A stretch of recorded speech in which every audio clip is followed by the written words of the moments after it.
of the bills and resolutions on first reading, as well as communications and committee reports. So move. Any objection? The chair hearing none, the motion is approved. The Secretary General is so directed. Reference of business. Bills on first reading. House Bill number 5269, providing for the construction of the Pacific Palisades Superhighway connecting the provinces of Bicol, Quezon, Aurora, Quirino, Isabela, and Cagayan. Representative Suarez Aleta. To the Committee on Public Works and Highway. House Bill numbers 5270, 5305, reorganizing the office of the COMELEC. Representative Hernandez, Hataman, and Sancopan. To the Committee on Suffrage and Electoral Reforms. House Bill number 5271, improving confirmation and imperfect titles under Section 14 of PD 1529, improving the processing of agricultural free patent under Section 44 of Commonwealth Act number 141, and removing the period to file applications thereat under RA number 9176. Representative Defensor Michael. To the Committee on Justice. House Bill number 5272, instituting PWD's friendly transportation program in cities and urban centers of the country. Representative C. Alvarado. To the Committee on Social Services. House Bill number 5273, establishing emergency rice reserves. Representative C. Alvarado. To the Committee on Government Enterprises and Privatization and the Committee on Agriculture and Food. House Bill number 5274, requiring the creation of a system or application that would determine potential credit limit breach and give the credit card holder real-time financial notification. Representative Olivares. To the Committee on Bank and Financial Intermediaries. House Bill number 5275, renaming the Mactan Cebu International Airport to Lapu-Lapu International Airport. Representative Olivares. Committee on Transportation. House Bill number 5276, separating a portion of land covered under special patent number 51431 in the name of Labason Central School for the construction of a Philippine National Police Office and Municipal Circuit Trial Court. Representative Amatong. Committee on Natural Resources. House Bill number 5277, establishing an LTO district office in Loag, Northern Samar Province. Representative Ong Jose. Committee on Transportation. House Bill number 5278, requiring the declaration of the value of imported goods in shipping and airline documents and prohibiting fraudulent alteration of cargo manifest, bill of lading, and airway bill. Representative Marcoleta. Committee on Ways and Means. House Bill number 5279, providing a framework for the right to adequate food. Representative Belmonte. To the Committee on Human Rights. House Bill number 5280, establishing Young Farmers Challenge Program, creating the Young Farmers Challenge Council. Representative Barba. To the Committee on Agriculture and Food. House Bill number 5281, redefining the crime of game fixing. Representative Barba. To the Committee on Justice. House Bill number 5282, protecting cardholders from liability for unauthorized transaction in cases of loss, fraud, or theft of credit card or debit cards. Representative Barba. To the Committee on Banks and Financial Intermediaries. House Bill number 5283, establishing a congressional library in Marawi City in Lanao del Sur Province to be known as the Lanao People's Park and Public Library. Representative Adjong. To the Committee on Basic Education and Culture. House Bill number 5284, empowering the members of the Sangguniang Kabataan. Representative Nograles 1. To the Committee on Local Government. House Bill number 5285, defining the rights of women deprived of liberty in jails and correctional facilities. Representative Brosas and Amatong. To the Committee on Justice and the Committee on Women and Gender Equity. House Bill number 5286, 5288, 5290, and 5292, establishing national high schools in Zamboanga City and Camarines Norte. Representative Dalipe and Talyado.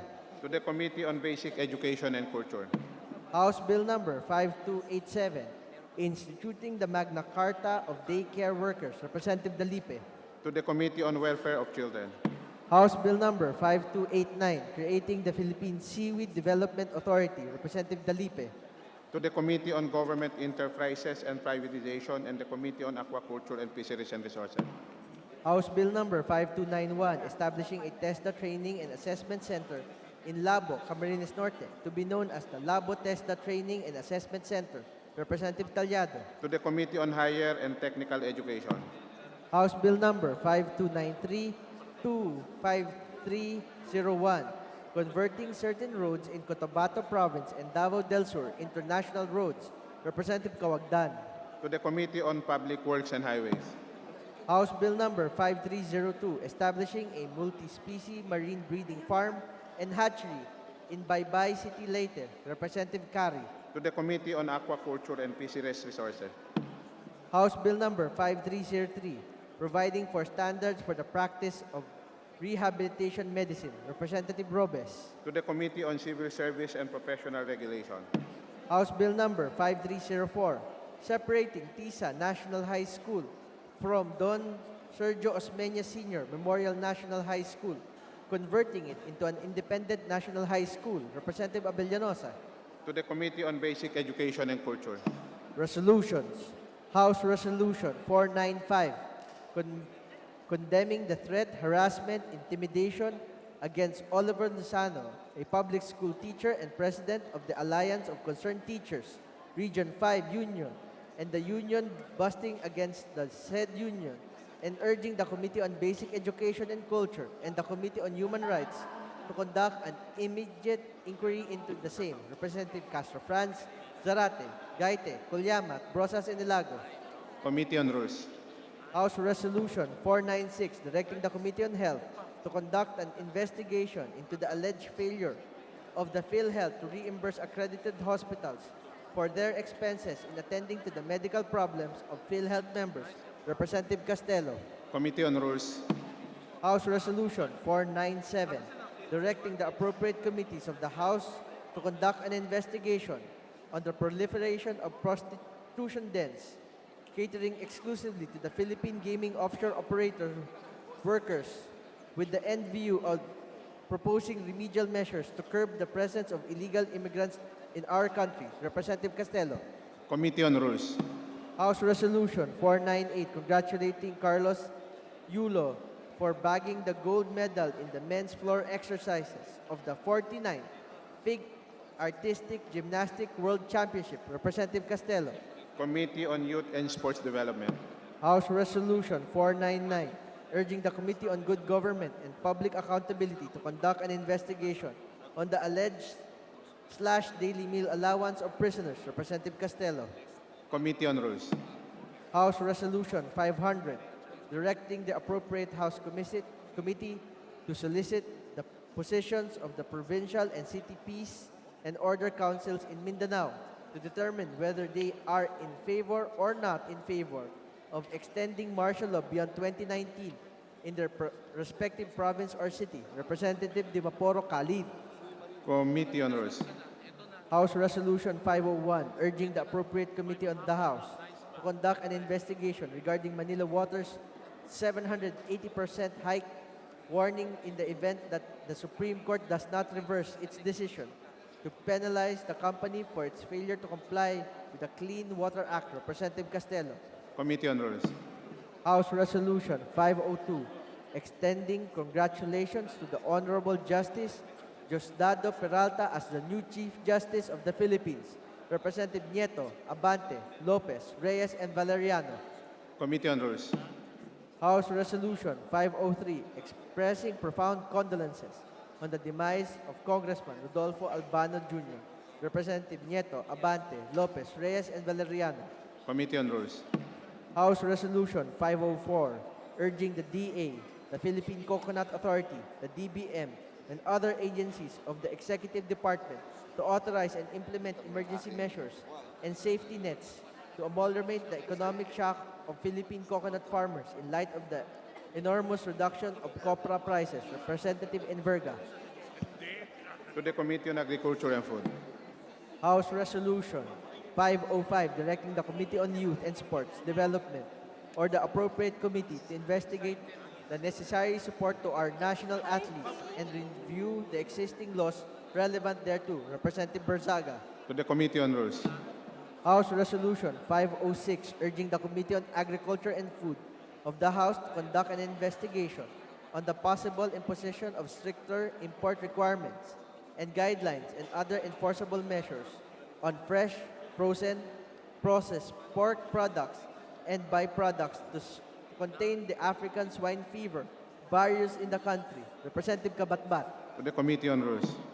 House Joint Resolution 23, allotting a budget equivalent to 2% of the country's GDP to effectively increase the Philippines' defense spending at par with Asian regional standards. Representative Cabochan. To the Committee on Appropriations. Communications, letter dated October 7, 2019, of Albert S. Garcia, Provincial Governor, Province of Bataan, submitting to the House a report of fund utilization and status of program project implementation for the quarter ended September 30, 2019, of Local Government Support Fund financial assistance to local government units. To the Committee on Appropriations. Letter dated October 15, 2019, of General Ricardo Visaya, Administrator, NAIA, submitting the third quarter report of the NAIA Carp Irrigation Component for calendar year 2019. To the Committee on Agriculture and Food. Letters dated 22, 25, and 28 of October 2019 of Janice Aison Zales, Deputy Director, Office of the General Counsel and Legal Services, BSP, furnishing the House with a duly certified and authenticated BSP issuances. To the Committee on Banks and Financial Intermediaries. Majority Leader.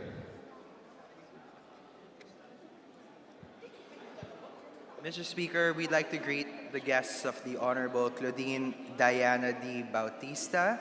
These are the young councilors of Laguna, Councilor Edison Leonardo Ebora of Santa Cruz, Councilor Jel Balagtas of Calamba, Councilor Romel Ilagan of Bay, Councilor Riza Elbo of Santa Cruz, Kagawad Salve Lopez, Kagawad Jean Napiza, Kagawad Daisy Palconan, and Kagawad Jamie Nicole Castro.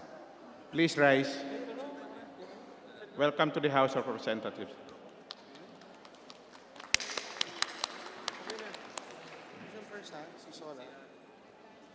Majority Leader. Mr. Speaker, I move that we approve Journal number 22, dated November 5, 2019. Any objections? The Chair hears none. Motion is approved. Mr. Speaker, today being a Monday, I move that we open Privilege Hour. Privilege hour is open. Mr. Speaker, first to avail of Privilege Hour is the Honorable lady from the 3rd District of Laguna. I move that we recognize Representative Sol Aragones for her privilege speech. Rep. Sol Aragones is hereby recognized for his privilege speech.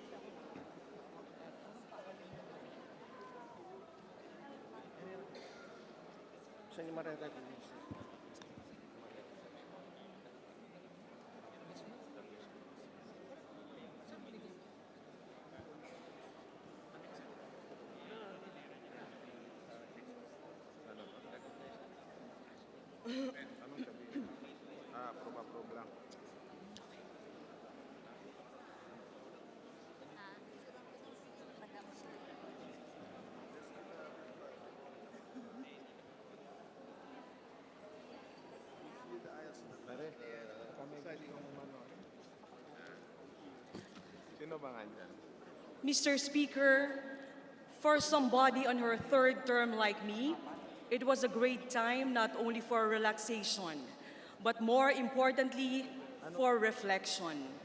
Some may call it a reflection on how one can already go on a legacy mode after 3 terms in Congress. However, in the language I know best, mine is a reflection on how to go back to regular programming. Mr. Speaker, my fellow members of the House of Representatives, today I rise on a matter of personal privilege, not to say goodbye, but to say hello. But before that, I wish to share with you 3 simple things I learned during our break. I have committed to include this in my things to do for the rest of my term as a Congresswoman, especially as your chairman of our Committee on Tourism. First, never miss the forest for the trees. Second, do not bark up the wrong tree. Third, pick the low-hanging fruits first. Please allow me to explain each one. Mr. Speaker, my fellow members of the House of Representatives, I have always believed that tourism creates jobs, directly and indirectly. But I never realized it comprised an average of 10% of all the jobs in the whole world. This is a lot of jobs. In addition, I recently learned that in the Philippines, the share of jobs attributed to tourism is even higher than the global average. We are at 13%, not just 10%. This figure translates to 5.4 million jobs. Again, this is a whole lot of jobs. Likewise, I thought that our economy would be gaining maybe hundreds of millions of pesos, perhaps even billions of pesos from the tourism industry. I recently learned that according to the Philippine Statistics Authority, or PSA, the tourism direct gross value added to the gross domestic product, or the contribution of tourism industries to the Philippine economy, was estimated as 12.7%. This figure translates to 2.2 trillion pesos. Now, this is a whole lot of money. Please let me emphasize some numbers for you. 13% of all jobs in our country is tourism related. The contribution of the tourism sector in our economy is 12.7%, or 2.2 trillion pesos. Mr. Speaker, fellow members of the House of Representatives, it is best that we never miss the forests for the trees. Kung saan-saan po tayo nakatingin para lamang makahagilap ng hanap buhay at kabuhayan para sa ating mga kababayan. Kung ano-ano po ang ating tinitingnan, baka sakaling meron, kahit konti, kahit ito po ay nasa malayong lupain. Pero base sa mga datos na ating narinig, dito sa turismo, may trabaho na, may negosyo pa. Kung itong mga numerong ito ang pinagbabasihan sa turismo, sigurado ang asenso. Napakalinaw na dapat ay titigan ng mabuti itong turismo dahil dito ay may pangako, may pagkakataon at may pag-asa. Kailangang palakasin, kailangang palakihin, kailangang palawakin. Moving on, Mr. Speaker, fellow members of the House of Representatives, it is best that we do not bark up the wrong tree. Kaya po ba nating habulin ang 28% ng amazing Thailand? Kaya po ba nating habulin ang 21% ng Malaysia, truly Asia? Kung isasama pa sa mga habulin ang 14% ng Passion Made Possible Singapore, 11% ng wonderful Indonesia, at 10% ng Timeless Charm Vietnam. Ang suma total niyan ay 84%. May 16% na lang ang natitira na paghahati-hatian. Kaya at kakayanin po natin ito. Ang mahalaga ay may sinimulan at may ginagawa. Baka dapat hindi tayo masyadong nakatingin sa 100 million plus na mga dayuhan na hanggang 5% lang naman sa kanila ang kinaya nating abutin dahil sa tindi ng kompetisyon ngayon. Baka dapat ibaling natin sa ibang dakong ating mga tinitingnan na pagkukunan ng mga bakasyonista. Baka dapat ay tingnan natin ang 100 million plus na kapwa nating mga Pilipino na himukin silang bisitahin ang ibang bahagi ng kanilang sariling bansa. Mr. Speaker, fellow members of the House of Representatives, fortunately and very surprisingly, I recently learned that domestic tourists spend more than foreign tourists do. As in more. Not just double, not just triple, but 7 times higher. 7 times higher. In 2018, domestic tourism expenditure totaled 3.2 trillion pesos, while inbound tourism expenditure amounted to only 441.4 billion pesos. Now, this is very surprising. This is very exciting. Please let me rephrase some numbers for you. Local and international tourists spent almost 4 trillion pesos in 2018. In the total amount spent by tourists in our country, only 12% comes from the foreign tourist. 88% comes from the domestic tourist. Domestic tourists spend 7 times higher than foreign tourists. Mr. Speaker, fellow members of the House of Representatives, it is best that we pick the low-hanging fruits first.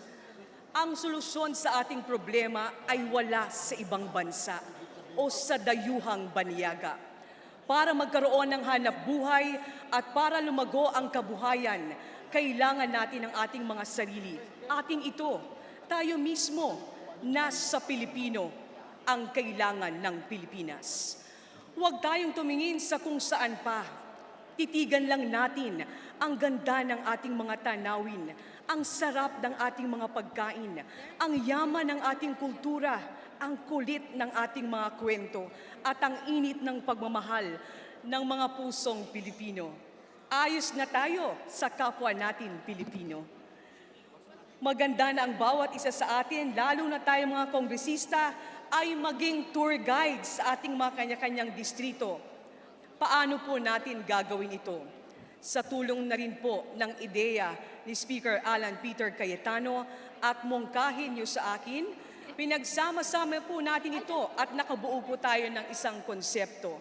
Nais ko pong ipaalam sa inyo na magkakaroon na po ng sariling vlog ang ating mga kongresista. Tayong mga kongresista, ang lakas pong makamillennial nito. Dahil sa panahon po ngayon, ang social media ay malakas makahatak at magbigay na impormasyon sa ating lahat. Kaya naman, ang magiging vlog po nating mga kongresista ay tatawaging Kong Tour o Congressional Tour, kung saan pupuntahan ko po kayo sa inyong mga distrito, i-interviewin ko po kayo, gaya ng ginagawa ko ho nung araw. I-interviewin ko po kayo at tatanungin ko sa inyo kung gaano kaganda ang inyong distrito. Ipopromote po natin ito. At pagkatapos, ilalagay natin sa YouTube channel natin na Kong Tour or Congressional Tour. I-share po natin ito sa social media. Ihikayatin natin ang ating mga constituent na ito ay i-share hanggang makarating ito sa buong Pilipinas, hanggang kumalat sa buong mundo. At ito ang paraan natin ng pagpapakita na maganda ang turismo ng Pilipinas. Sinimulan po namin ang aming first episode ng vlog sa 3rd at 4th District ng Laguna, sa aking distrito, at kay Congressman Benji Agarao. Susundan po ito ng episode ni Kong Len Alonte sa Lone District ng Benian at Kong Jun Chipeco sa Lone District ng Calamba. Susunod po ang Lone District ng Santa Rosa ni Deputy Speaker Dan Fernandez at 2nd District ng Laguna ni Kong Ruth Hernandez. Isusunod na po namin ang inyong mga distrito. Di ko lang po maipangako na maiikot ko ang buong Pilipinas sa loob ng 2 taong natitira, pero at least makapagsimula ho tayo sa ating Kong Tour. At para po mas makita ninyo kung ano po ang sinasabi ko, ito po ay inaprubahan at buo ang suporta ng ating speaker at ng buong Committee ng Tourism.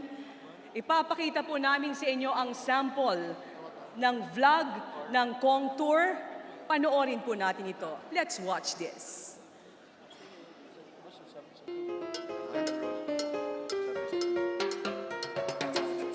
What's up, Pilipinas? What's up, mga ka-soulmate? Ako po si Sol Aragones at ito ang show o travel vlog namin mga kongresista kung saan kami mismo ang magtutour sa inyo sa iba't ibang bahagi ng Pilipinas.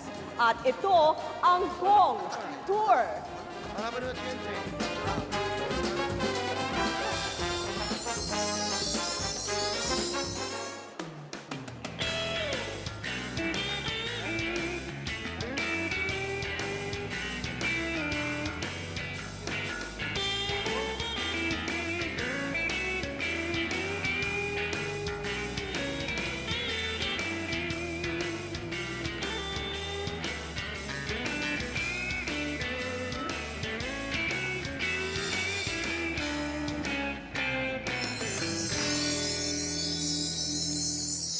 At sa ating pong unang episode, ipapasyal namin kayo dito sa 3rd at 4th District ng Laguna. At ang unang challenge sa halagang 1,000 pesos kapag nagpunta kayo dito sa San Pablo, saan nga ba kayo pwedeng kumain?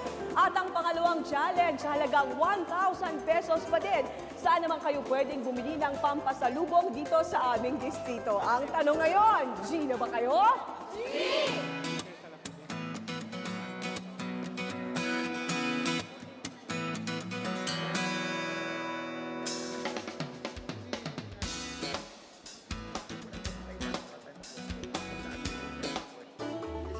Hindi naman ako masyadong nagutom. Very light. Halika, kain na tayo.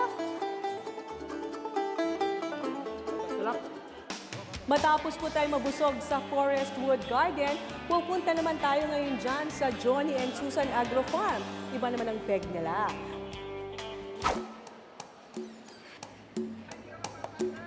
So dito sa farm nila, ang bongga-bongga kasi kinakailangan na pwede kang tawag dito, magpitas.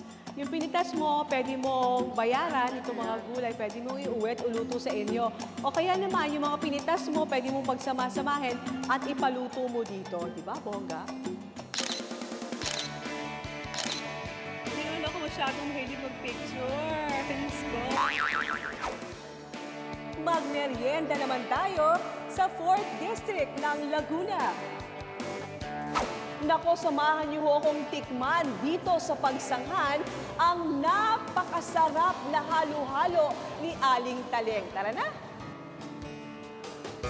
Reggie! Kumusta na ang maganda, masipag, magaling na Congresswoman Sola Laguna? Thank you.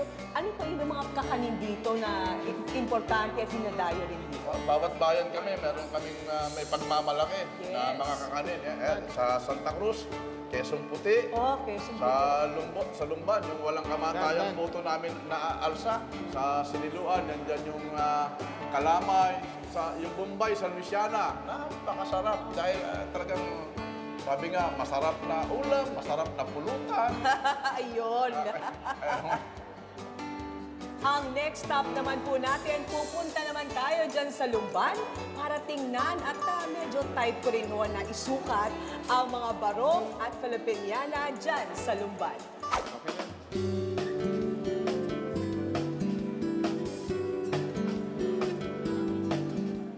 Eto, nagpapasukat na ako dahil magpapagawa na rin ako sa kanila ng barong.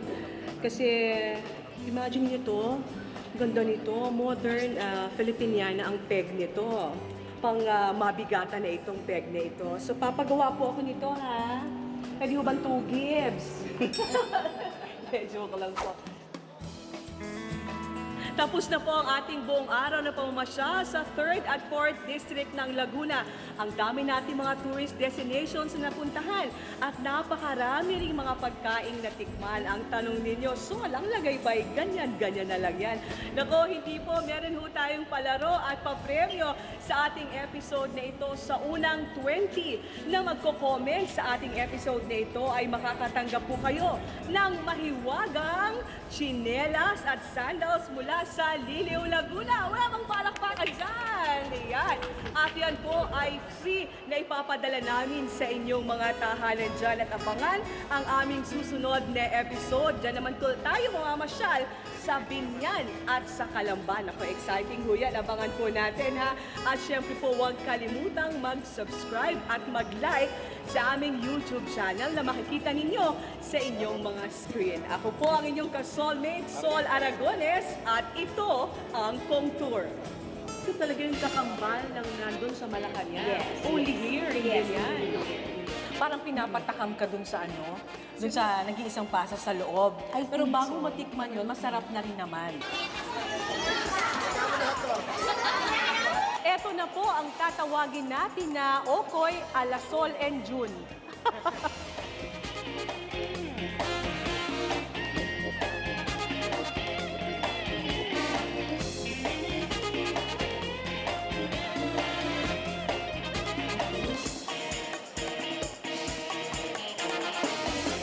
Salamat po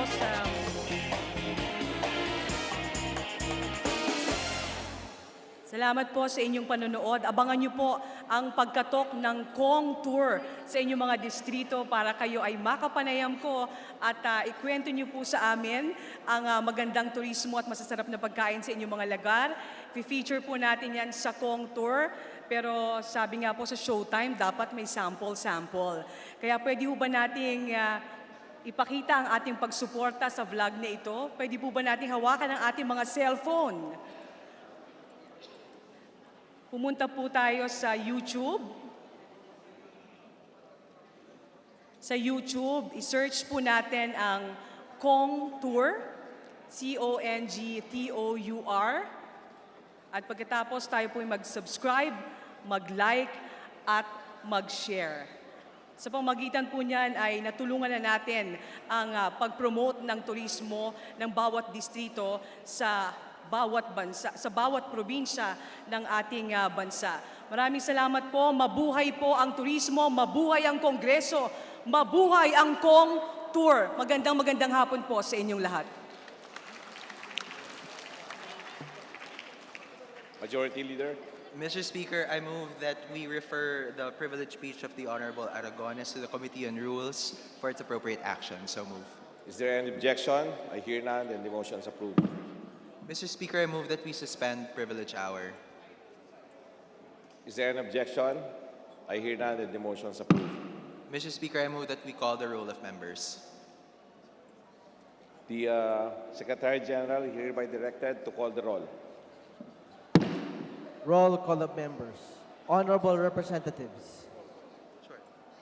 Abante. Abaya. Abellanosa. Abu. Abueg Zaldivar. Abunda. Acop. Acosta. Acosta Alba. Adjong. Advincula. Agabas. Agaraw. Aglipay. Yan dito. Aguinaldo. Para makita mo. Albano. Almario. Alonte. Alvarez Franz. Alvarez Senaro. Alvarez Pantaleon. Amante Matba. Arenas. Arroyo. Atienza. Aumentado. Babasa. Bagat Singh. Balindong. Banyas Nograles. Barba. Barbers. Baronda. Barzaga. Baskug. Bautista. Bautista Bandigan. Belmonte. Benitez, Bernos, Yason, Billones, Biron, Bulilla, Bondok, Bordado,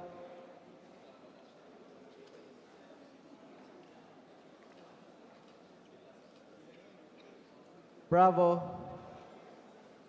Brosas, Bulot, Bustos, Kabatbat, Kabochan, Cabredo, Cagas, Calderon, Calixto, Caminero, Campos, Kanama, Kawagdan, Kari, Castelo, Castro Franz, Castro Freddy Neal, Cayetano Alan Peter Compañero, Cayetano Mariela Arni, Celeste, Chato, Chipeco,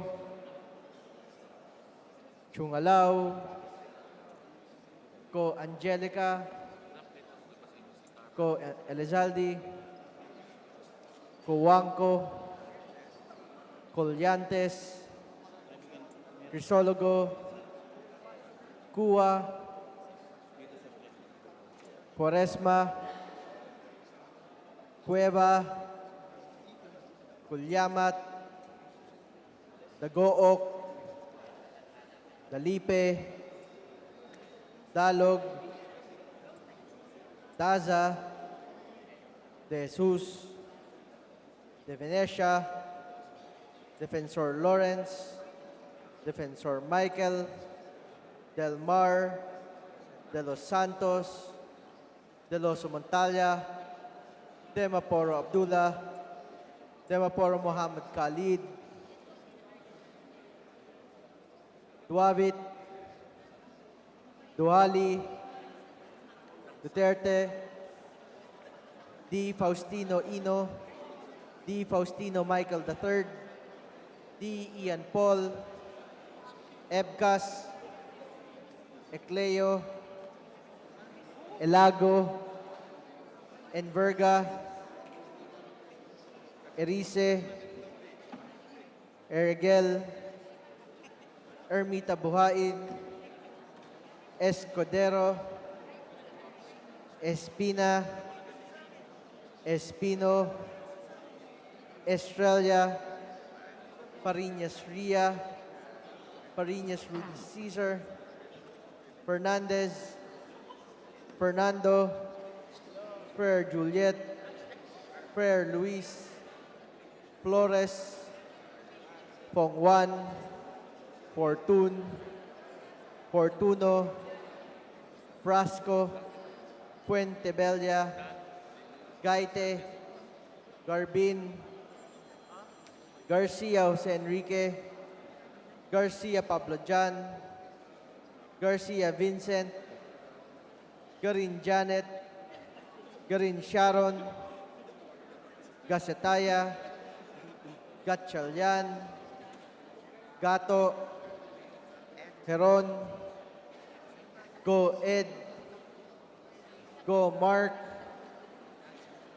Gonzaga, Gonzales Aurelio, Gonzales Neptali, Gonzales Carlo, Go Rosetta, Kiko, Gulyas, Guya, Haresco, Ataman, Hernandez, Herrera D, Hofer, Halus Hos, Javier, Jimenez, Ko Elisa, Ko Wilton, Kong Hun, Labad-Labad, Lacson, Lacson Noel, Lagman, Lagon,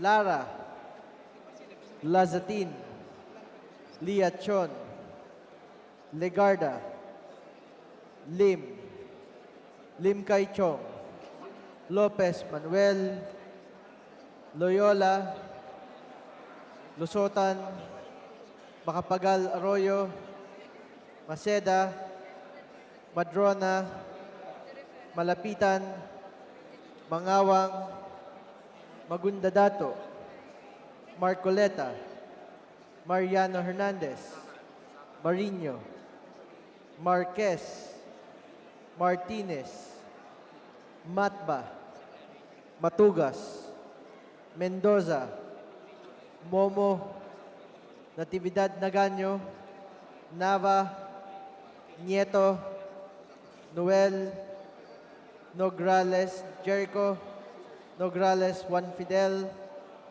Nolasco, Nunez, Mananyaon, Huaminal, Olivares, Ong Jose, Ong Ronnie, Ortega, Uwano Dizon, Pacquiao Alberto, Pacquiao Rogelio, Padjernos, Paduano, Palma, Pancho, Panotes, Peña, Pichay, Pimentel, Pineda, Plaza, Puno, Kimbo, Radaza, Ramirez Sato, Ramos, Rimulya, Revilla, Reyes, Rivera, Robes, Rodriguez, Roman, Romero, Romualdez Ferdinand, Romualdez Yeda Marie, Romualdo, Romulo, Roque, Sakdalan, Sagarbaria, Sakaluran, Salceda, Salimbangon, Salo, Sanchez, Sangcopan, Santos Recto, Sarmiento, Saulug, Savellano, Xiao, Silverio, Singson, Singson Mihan, Sinsuat, Swansing Estrelita, Swansing Horacio, Suarez Aleta, Suarez David, Suntay, C. Alvarado, Taduran, Talyado,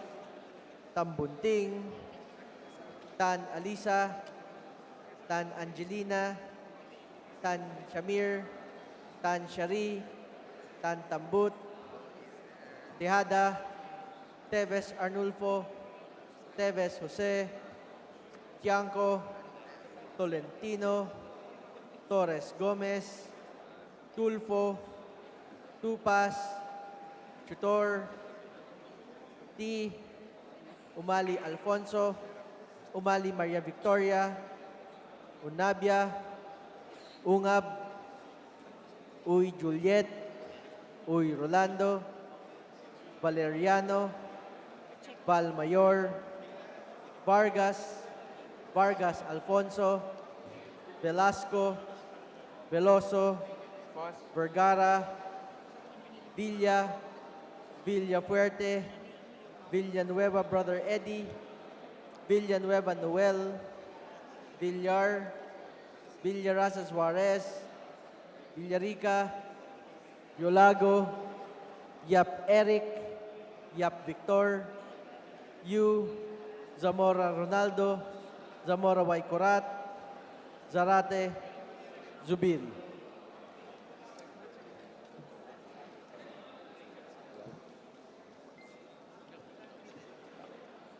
Mr. Speaker, the roll call shows that 220 members responded to the call.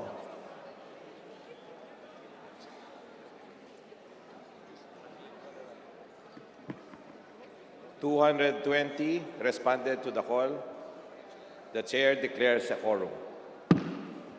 Majority Leader. Mr. Speaker, we are in receipt of the Bicameral Conference Committee report on the disagreeing provisions of House Bill number 4933 and Senate Bill number 1043, postponing the May 2020 Barangay and Sangguniang Kabataan elections. In accordance with the rules, I move that we ratify the said conference committee report. So move, Mr. Speaker. Is there any objection? I hear none, then the motion is approved.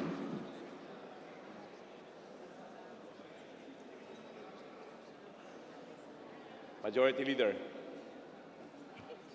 Mr. Speaker, before we proceed to our business, we'd like to acknowledge some of our guests in the gallery. We have the guests of Deputy Speaker Deogracias Victor Savellano, accompanying faculty members at the University of Northern Philippines. We have Ms. Dea Takbas, Mr. Moises Embat, and Ms. Angel Uñas, and the politically inclined students of the University of Northern Philippines, headed by the President, Ms. Christine Savellano. The faculty and students of the University of Northern Philippines is welcome to the House of Representatives.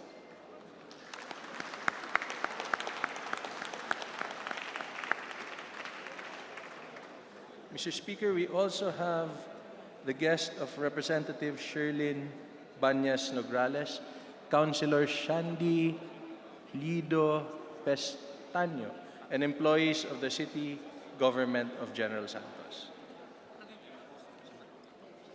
The guest of Congressman Banyas is welcome to the House of Representatives. Mr. Speaker, we also have the guest of Representative Francisco Kiko Benitez. They are Anna Lim, the Project Evaluation Officer of the PPDO Province of Negros Occidental, Danilyn Magallanes, of the Office of the City Mayor of Bacolod, Gladys Villasis, of the Municipality of Hinigaran, Rhoda Vista, of the Department of Education Division of Bacolod City. We have Remilyn Blanco of SSS Ginghulgan, May Diamante of the National Police Commission, Gorgonio Hohilia Jr. of PhilPost, John Delis, the Assistant Manager of NONECO, Maria Chona Gosiaco of DPA Council President, Production Consultant of the Office of Representative Benitez, Dr. Vermont Can Huvahib of the Local Governance and Development Centro Escalante City. The guest of Representative Benitez is welcome to the House of Representatives. We also have, Mr. Speaker, the guest of Representative Sergio Dagook, Councilor Jamie Nicole Castro, Councilor Salvacion Lopez, Councilor John Aaron de la Cruz, Councilor Romel Ilagan, Councilor Jane Laris Napisa, Councilor Riza Elbo, Councilor Mina Lin Calio, Councilor DAC Palconan, Councilor Edison Ebora, and Councilor Jel Balagtas. The guest of the Honorable Dagook is welcome to the House of Representatives. Finally, Mr. Speaker, we have the guests of Representative Rudy Cesar Farinas, their councilors from the province of Laguna, Councilor Edison Ebora, Councilor Jel Balagtas, Councilor Romel Ilagan, Councilor Riza Elbo, Kagawad Salve Lopez, Kagawad Jean Napisa, Kagawad Daisy Palconan, and Kagawad Jamie Nicole Castro. The guest of the Honorable Farinas is welcome to the House of Representatives.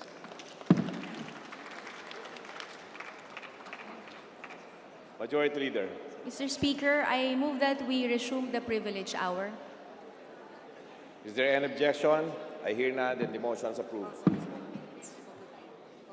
Majority Leader. Mr. Speaker, I move that we reconsider the referral of the privileged speech of the Honorable Sol Aragones. And I move that we recognize the Honorable Deputy Speaker Rani Abu for his manifestation. Of the Committee on Tourism. I think, Mr. Speaker, not only thinking of it, but the entire membership of the House of the 18th Congress should support the initiative by the Honorable Representative from the 3rd District of Laguna, yung pong kanyang ginawang vlog, yung Kong Tour YouTube channel. Alam naman po natin lahat na bawat isa sa atin na mga kongresista ay may kanya-kanya sariling email address or merong mga website sila. Baka pwede pong mapakiusapan ng mga kasamahan natin na ito'y ating ipasabihan natin ang ating mga constituents, i-market natin ito sa ating mga distrito na mag-subscribe din sila dito sa YouTube natin, sa Kong Tour, Congressional Tour, nang makita naman nila yung palibot ng iba't ibang lalawigan, iba't ibang distrito sa ating bansa. At the same time, malaman nila na ang ating mga members ng House of Representatives ay kumikilos talaga at nakikita nila na may pagmalaki. Alam naman po natin, meron tayong oversight functions sa ating mga binibigay na pondo sa ating pamalaang bansa. At makikita natin doon, may pakita natin kung ano yung ginagawa natin bilang mga kongresista para dito sa ating mga distrito. Sa ikagaganda na hindi lamang sa turismo, kundi pati sa mga infrastruktura within our very own district. So, sana po ay makasama natin ang lahat ng ating mga kasamahan dito na ito ay may palaganap natin sa ating mga kasamahan sa iba't ibang distrito natin. At isa pa ho, Mr. Speaker, sana po ito pong initiative ng Committee on Tourism under the leadership of the chairperson at sinusuportahan at isinusulong din ang ating Speaker Alan Cayetano na siguro maganda rin yung iba pa hong mga committee, hindi sa pinangungunahan natin, yung ibang mga chairperson, na ibang mga committee natin ay magkaroon din ng ganitong klase ng vlog na kung nasaan yung advokasya at yung kung ano yung mga mandato ng mga committee na kanilang inahawakan ay may palaganap din sa ating bansa through dito sa social media. Alam naman po natin kung gaano kalakas ng social media. Yun lamang po, Mr. Speaker. Thank you very much. Majority Leader. Mr. Speaker, I move that we refer the privileged speech of the Honorable Sol Aragones to the Committee on Rules for its appropriate action, along with its manifestation, Mr. Speaker. So moved. Is there any objection? I hear none, then the motion is approved. Majority Leader. Mr. Speaker, I move that we recognize the next privileged speaker, the Honorable Sherlyn Banyas Nograles of the 1st District of South Cotabato. So moved, Mr. Speaker. The Honorable Sherlyn Banyas Nograles is recognized. Thank you. To our House Speaker, Alan Peter Cayetano, our honored Deputy Speakers, Majority Floor Leader Ferdinand Romualdez, Minority Floor Leader Bienvenido Abante Jr., my colleagues, honored guests, maayong hapon sa aton nga tanan. Magandang araw po sa ating lahat. I thank you, Mr. Speaker, for allowing me to speak before all of you. My honored colleagues, what I bring today is a story of our community's steering persistence to protect and preserve the building block of modern Filipino democracy, Vox Populi, the voice of the people. It is a political travail we endured for the past 12 months to ensure that the people's sovereign will shall be heard and upheld by all Filipino people, most especially by all instrumentalities of our democratic and republican government. allow me to share to you the story of our people's resolve and ordeal, the very reason why I stand in this honored hall today.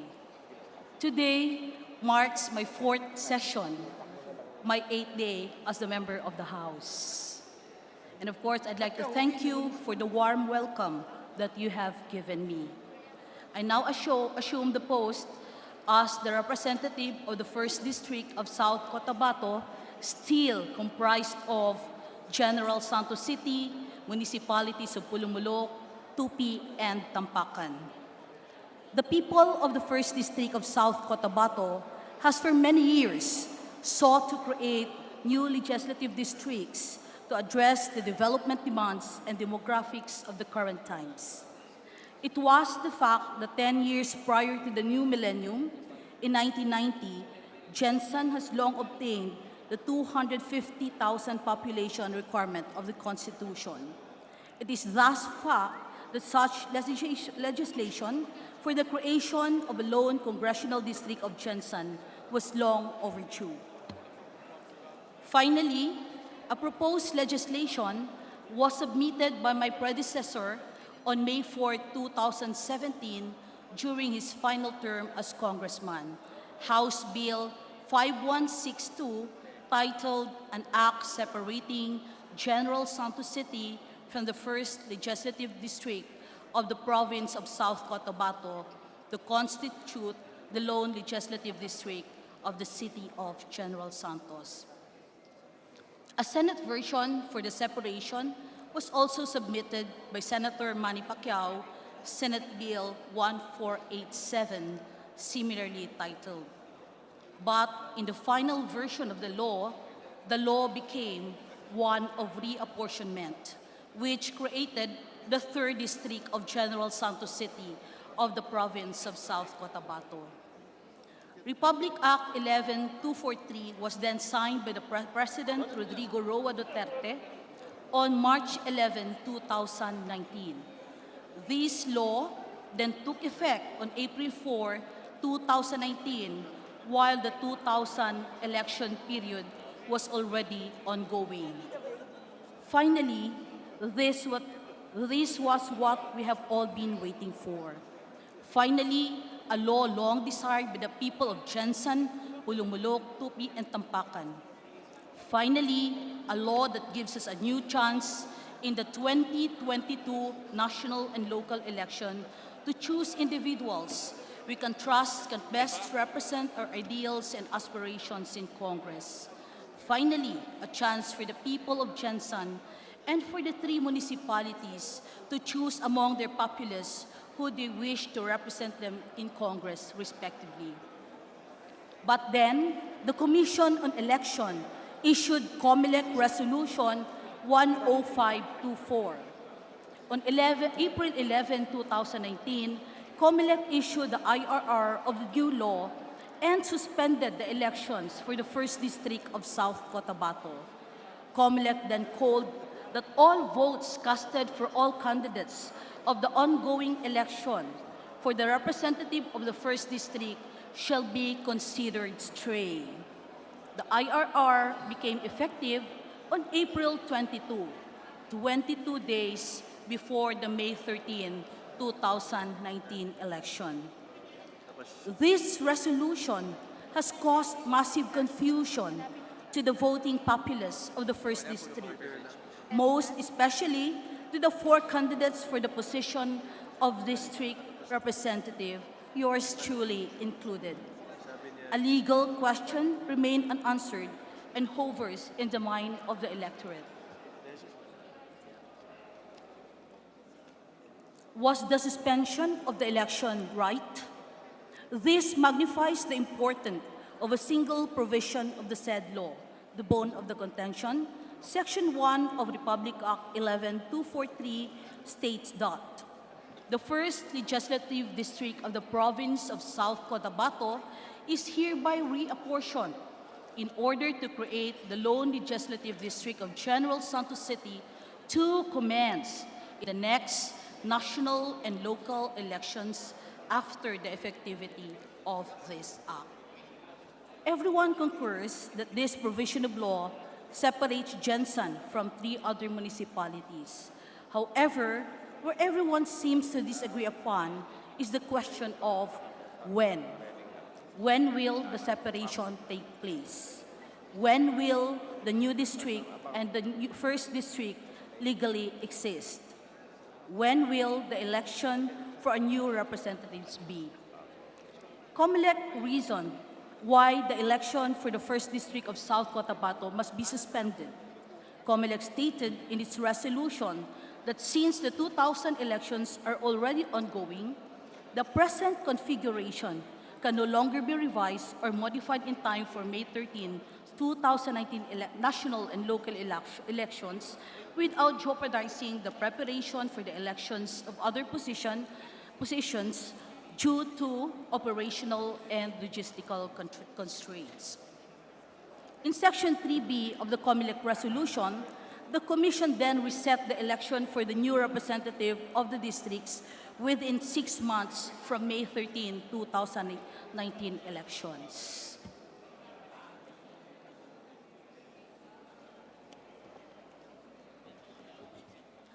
With all honesty and legal insight, we saw that such interpretation has flaws and uncertainties which need clarity immediately.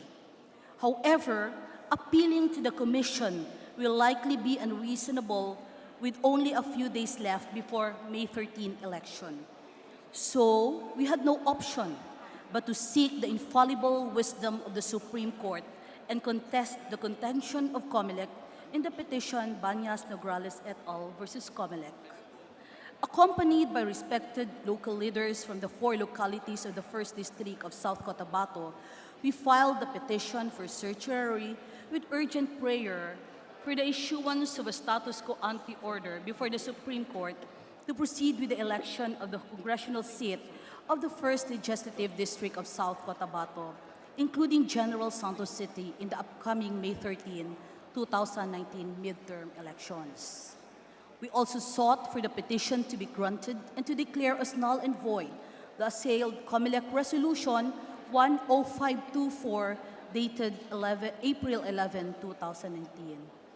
Finally, on May 10, 2019, 3 days before the conduct of the election, we received a copy of the notice issued by the Supreme Court recognizing our petition for certiorari. The said notice stated the Court en banc issued a resolution dated May 3, 2019, requiring COMELEC to comment on the petition and prayer for status quo ante order. This signified that resolving this issue in the shortest time possible was the intent of the Supreme Court. The High Court herewith intend to resolve ambiguity, flaws, and confusion in the shortest time possible. And then, the May 13, 2019 national and local election came. Naturally, the inevitable happened. Despite the existing COMELEC resolution suspending the election, the people of the 1st District of South Cotabato opted to exercise their God-given democratic rights to suffrage. The sovereign will of the people was expressed in the ballot. Despite the confusion, the people opted to vote, and they bestowed us with a clear mandate. From a total voting population of 473,137 in the 1st District of South Cotabato, 368,448 people went out to vote. Of that latter number, 283,860 voted for the district's House representative. Of the 283,860 votes casted for member of the House of Representatives, 194,929 people casted their votes for us to represent in the 1st District, or 69% of the vote. It was clear the people of the 1st District of South Cotabato wanted the representation in the Philippine Congress. It was the people's overwhelming display of their sovereignty. But the COMELEC maintained its position to suspend the election. It continued its plan to push on with a special election for the new districts, together with the 2 new districts of the province of Southern Leyte, which was also had similar circumstances with our district. COMELEC scheduled both elections on October 26, 2019. With the case still pending, we, the petitioners, continue to file supplemental pleadings in the court. Two important documents were submitted to the court: the certificate of canvass containing the results of the recent May 13, 2000 national and local elections, and the opinion of Senator Manny Pacquiao, one of the sponsors of the said law. In the letter of Senator Pacquiao, he emphasized that the intention of the law was to push for its approval before May 2019 election. However, the bill was approved and signed into law within the election period. Thus, Senator Pacquiao opines, and I quote, "It is therefore my understanding that RA 11243 must take effect on the next national and local election, which is on May 2022. Prudence and justice would dictate that it must and should be applied on May 2022. On September 17, 2019, the Supreme Court unanimously ruled 14-0 on the validity of the May 13, 2019 midterm election of the 1st Congressional District of South Cotabato, and election results determined us as the official winner. The Supreme Court voted unanimously to declare null and void COMELEC Resolution 10524, which suspended the election for the House representative of the 1st District of South Cotabato. The NBank also recognized the unmistakable results of May 13, 2000 election for the House of Representatives of the 1st District. The ruling of the Supreme Court highlighted the following key points. First and foremost, the court viewed that Congress could not have intended to enforce RA 11243 during the 2019 general election, as election period has already begun when Republic Act 11243 was enacted. The 2019 election period began on January 2019 and ended on June 2019. Republic Act 11243 was passed on April 2019 during the conduct of the elections. Clearly, what the framers meant for the term next and local national election was not the current ongoing May 2019 elections, but the upcoming May 2022 elections. Second, the court ruled that Republic Act 11243 did not delegate to the COMELEC the power to set a date for a special election. Thus, it violated Section 7 and 8 of Article 6 of the Constitution. Nowhere it was written in Republic 11243 that COMELEC shall set a specific date for a special election of the new districts. Furthermore, Republic Act 11243 was intended to take effect at the most feasible and practical time, which is in fact the national and local elections of May 2022 rather. And third, the most important, especially for my colleagues here in this August chamber, is that the Supreme Court ruled that a special election will result to a term less than what is provided for in Section 7, Article 6 of the Constitution. The High Court, in this case, emphasized the importance of maintaining the term or length of office of elected officials set forth in our Constitution. The COMELEC then followed the order of the Supreme Court. On October 9, 2019, the COMELEC NBank, in cognizance with the ruling of the Supreme Court, resolved to cancel the conduct of October 26, 2019 special elections for the apportioned 1st and 3rd districts of South Cotabato and opted not to file a motion for reconsideration. The province of Southern Leyte also has similar case, since the law splitting the province into two legislative districts, or RA 11198, signed by President on February 1, also took effect while the 2019 election period was ongoing. COMELEC also suspended the election then and scheduled a special election on October 26. However, on October 10, COMELEC opted to consider the ruling of the case. It issued Memorandum 191116 suspending the special elections in view of the recent Supreme Court decision on South Cotabato, but also noted that it will push through on November 30 in the absence of any Supreme Court resolution in the prior to the said date in Southern Leyte.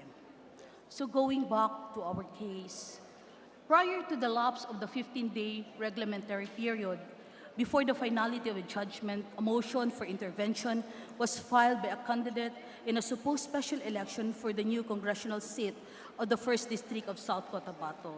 In addition, a motion for leave to be allowed to intervene and to file and admit motion for reconsideration was filed by our three-termer congressman who was then vying for another term as a representative in the newly created District of Jensan. So this further delayed our proclamation, but on October 15, 2019, the Supreme Court denied and ruled with finality that both motions lack merits and essential substance for consideration.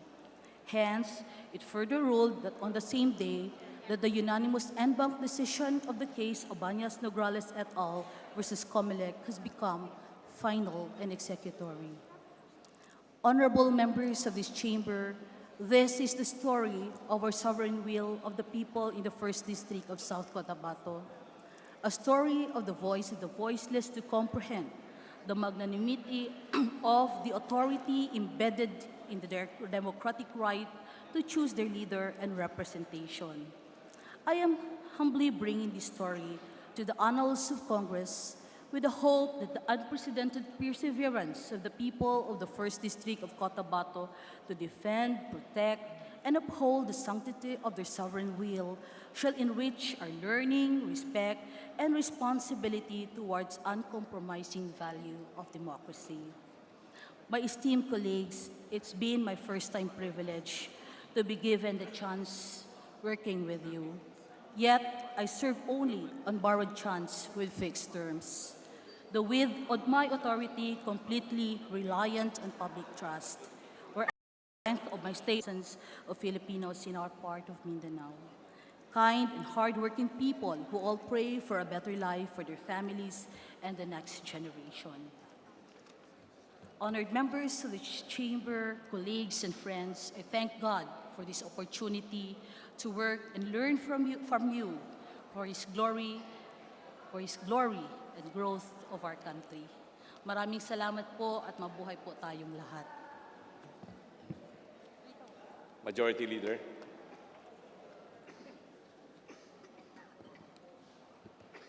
Mr. Speaker, there being no interpellations, I move that we refer the speech of the Honorable Bañas-Nograles to the Committee on Rules for its appropriate action. There's a motion. Is there any objection? I hear none. That the motion is approved. Majority Leader.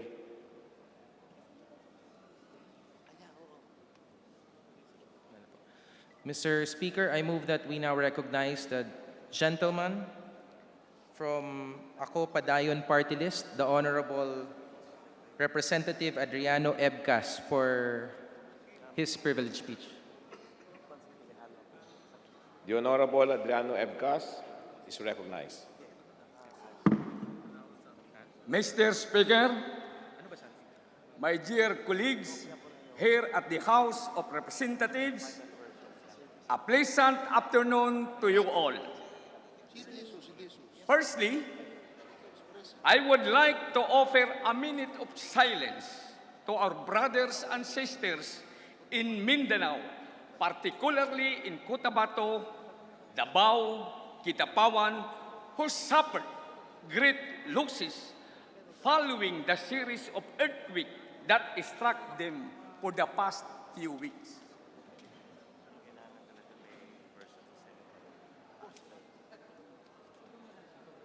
Thank you very much, Mr. Speaker. I address this august chamber regarding a matter of both personal and collective privilege. My dear colleagues, my fellow Filipinos in Visayas and Mindanao still find themselves in a situation of great uncertainty. Up to this day and age, my kababayans in these regions still suffer shortages in power and rotational brownouts, which could have been prevented if only we have learned from the past and prepared for the future. As you may have known, Mr. Speaker, power shortages and rotational brownouts had been recurring problems that our country continues to face. Maybe it is a high time that we revisit our policies because clearly we need to do something about this. To be more specific, I will raise to this body some power issues which we believe can be addressed by revisiting Philippine Grid Code. Allow me to paint for you a picture. My first concern, which has also been the concern of our people for the longest time now, is that there is an ongoing electricity concern in the eastern and western parts of Visayas and some parts in Mindanao. If you will recall, a 6.6 magnitude earthquake hit Leyte in July 2017, which, aside from the destruction of homes and the loss of lives, damaged our power infrastructures in the province and left the region with no electricity. This prompted the federation of rural electric cooperatives, or FRECOR, in eastern Visayas to declare a state of emergency to allow its member consumer and electric cooperatives to look for another option to restore the power supply in the service area. Immediately after which, the electric cooperatives sought the help of National Grid Corporation of the Philippines, or NGCP, to address the problem. The NGCP, Mr. Speaker, gave their assurance, vaguely saying that they have solution, but they could not commit to a timeline. They could not commit to a timeline, Mr. Speaker, dear guests and colleagues, and this was 2 years ago.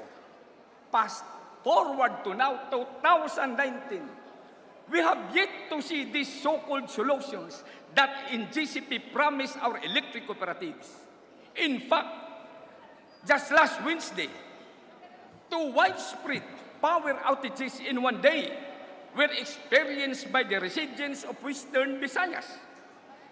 The disgruntled people of Aklan, Antique, Capiz, Guimaras, Iloilo, and even the metropolitan Iloilo City were left with no electricity due to sudden power interruption brought about by a grid problem that affected the operation of Panay Energy Development Corporation in Iloilo City. It was a grid problem. Everyone. Here we see that until now, until just 2 weeks ago, the electric cooperative continued to receive low voltage, fluctuating electricity, and the general grid problems, as they call it, which should have already been addressed by appropriate authorities. It pains me to say that the National Grid Corporation of the Philippines solution that they have promised are still yet to surface. Let me illustrate to you what would happen when the distribution utilities are met with low voltage of power. We, at ako padayon Pilipino, Philrica, Ipik, and Rico Buda received report from the President of Nueva Ecija Electric Cooperative 2, Area 1, and Nueva Ecija Electric Cooperative 1, Area 2, that the whole Central Luzon has been receiving low voltage of electricity, which in effect halts the operation of their substation, causing line congestion. We also have reports of the same scenario in certain areas in Caraga region, Davao, and South Cotabato. In fact, Mr. Speaker, South Cotabato 1 Electric Cooperative has been receiving extremely low voltage at times. To put it simply, this instability and fluctuation in voltage causes rotational brownouts in their coverage area, which compels them to use their own generators to appease the complaints of their member consumer owners. It has come to our attention, Mr. Speaker, that there is an emerging issue, that this was not the scenario before, and together we come to wonder why. This brings me to my second concern. Let me give you further the background as to what is happening behind power fluctuation. The reports I have mentioned a while ago are the results of a persisting problem in the management of our grid. We had been receiving reports of countless instances where voltage magnitudes in the grid were outside their allowable range of variations. Reports of voltage fluctuation that cause flicker, that is outside of the flicker severity limits, are also rampant. All of this, despite the provisions of the Philippine Grid Code, our engineers and experts in the power industry agreed to these limits for a reason. That is to prevent damages to the facilities and ensure reliable supply of electricity to the end users. Why is it then that the violations of the code seems to be a norm in the industry? What can we do about this? Who do we hold accountabilities? Mr. Speaker, colleagues and your guests, these representations believes that the reason why the limit set in the code continues to be violated is that the code does not have teeth. There is nothing to stop the system operator, in the case the NGCP, from not following what is in the code, because quite simply, the code does not penalize its violators. It is safe to say that in this case, it is a high time that the NGCP be held accountable for the damages and revenue loss caused by its shortcomings. But what really is the solution for us to sustain reliability and make sure that this not happen again? We are bringing to light these issues, Mr. Speaker, because we cannot continue to be mum about the hardships that the people, the electric cooperatives who vowed to reliability, distribute electricity to the Filipino households, continue to face every day. If you may have noticed, I have cited occurrences of this grid issue emanating from the different parts of the country. Central Luzon, Caraga, Davao, South Cotabato. This is the widespread problem. Ladies and gentlemen, we cannot anymore overlook these problems as they do not matter. We cannot accept that there seems to be a downplay of these problems and continue to delay the delivery of basic public utility, that is electricity. And we cannot let our fellow Filipinos sit and wait for the NGCP to offer them solutions that quite frankly may take too long and could arrive when it's too late. Only 2 years have passed since the major crisis in Visayas, and it seems to me the issue was burned while its ill effects are still being experienced by our people in the region. To tell you the truth, it saddens me that the voices of our electric cooperatives may be falling into deaf ears. This is precisely the reason, Mr. Speaker, that we, the representatives of these electric cooperatives, and the millions of the member consumer owners in the country, stand before you here today to make their plight known, to include them again in the bigger conversation of our government and to gain your support. We cannot deny that these problems persist in our provinces while we sit here in the metro, not knowing it's like to have rotational brownouts as a norm, as a part of our daily life. We here do not want its like to have to adjust our daily activities to work around the hours when we actually do have electricity, and we do not want it is like to be the member consumers of these power distribution utilities who, instead of spending their valuable time trying to make ends meet for their families, are in front of their respective electric cooperatives, begging to fix the power solution as they have suffered enough.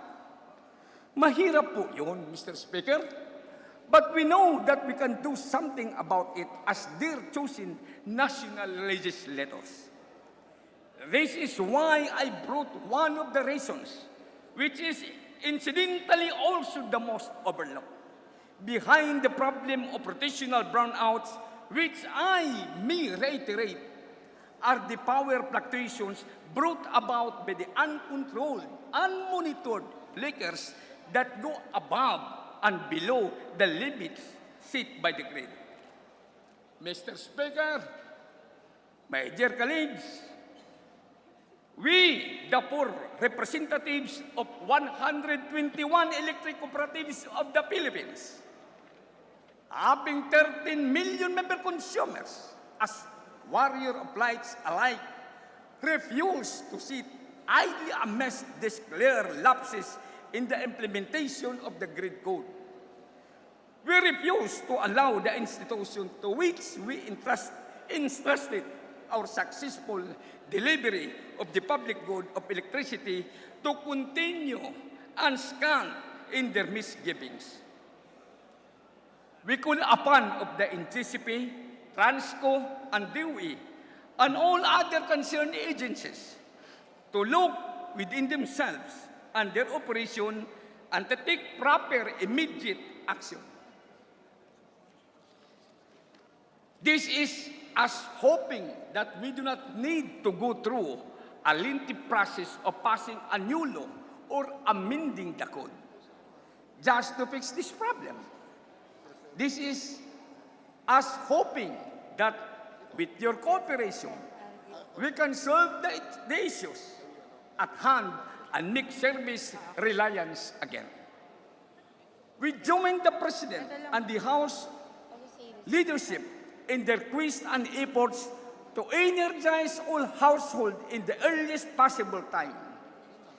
This is in recognition that alongside these efforts, those already being served will not be compromised. In closing, I humbly implore the support of the distinguished colleagues here at the House of Representatives. We, the warrior of lights, seek your support for this particular measure to revisit our existing policies is not a show of incompetence of the past, but a show of competence and perseverance to fulfill our commitment to the Filipino people for the future. Thank you very much, Mr. Speaker. Majority Leader. Mr. Speaker, I move that we refer the speech of the Honorable Ebcas to the Committee on Rules for its appropriate action. Any objection? Chair hears none. The motion is approved. Mr. Speaker, I move we suspend the privilege hour. Is there an objection? Chair hears none. Privilege hour is suspended. Mr. Speaker, on the part of the majority, I move that we elect the membership of the Honorable Lusotan of the party list Marino to the Committees on Transportation, Labor and Employment, Banks and Financial Intermediaries, Social Services, Science and Technology, Natural Resources,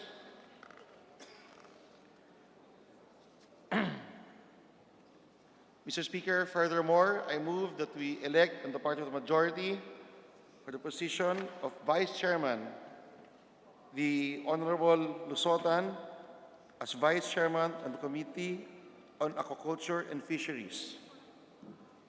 On the part of the majority, I also move, Mr. Speaker, that we elect the Honorable Joet Garcia as Vice Chairperson, Committee on Energy. I so move, Mr. Speaker. Is there an objection?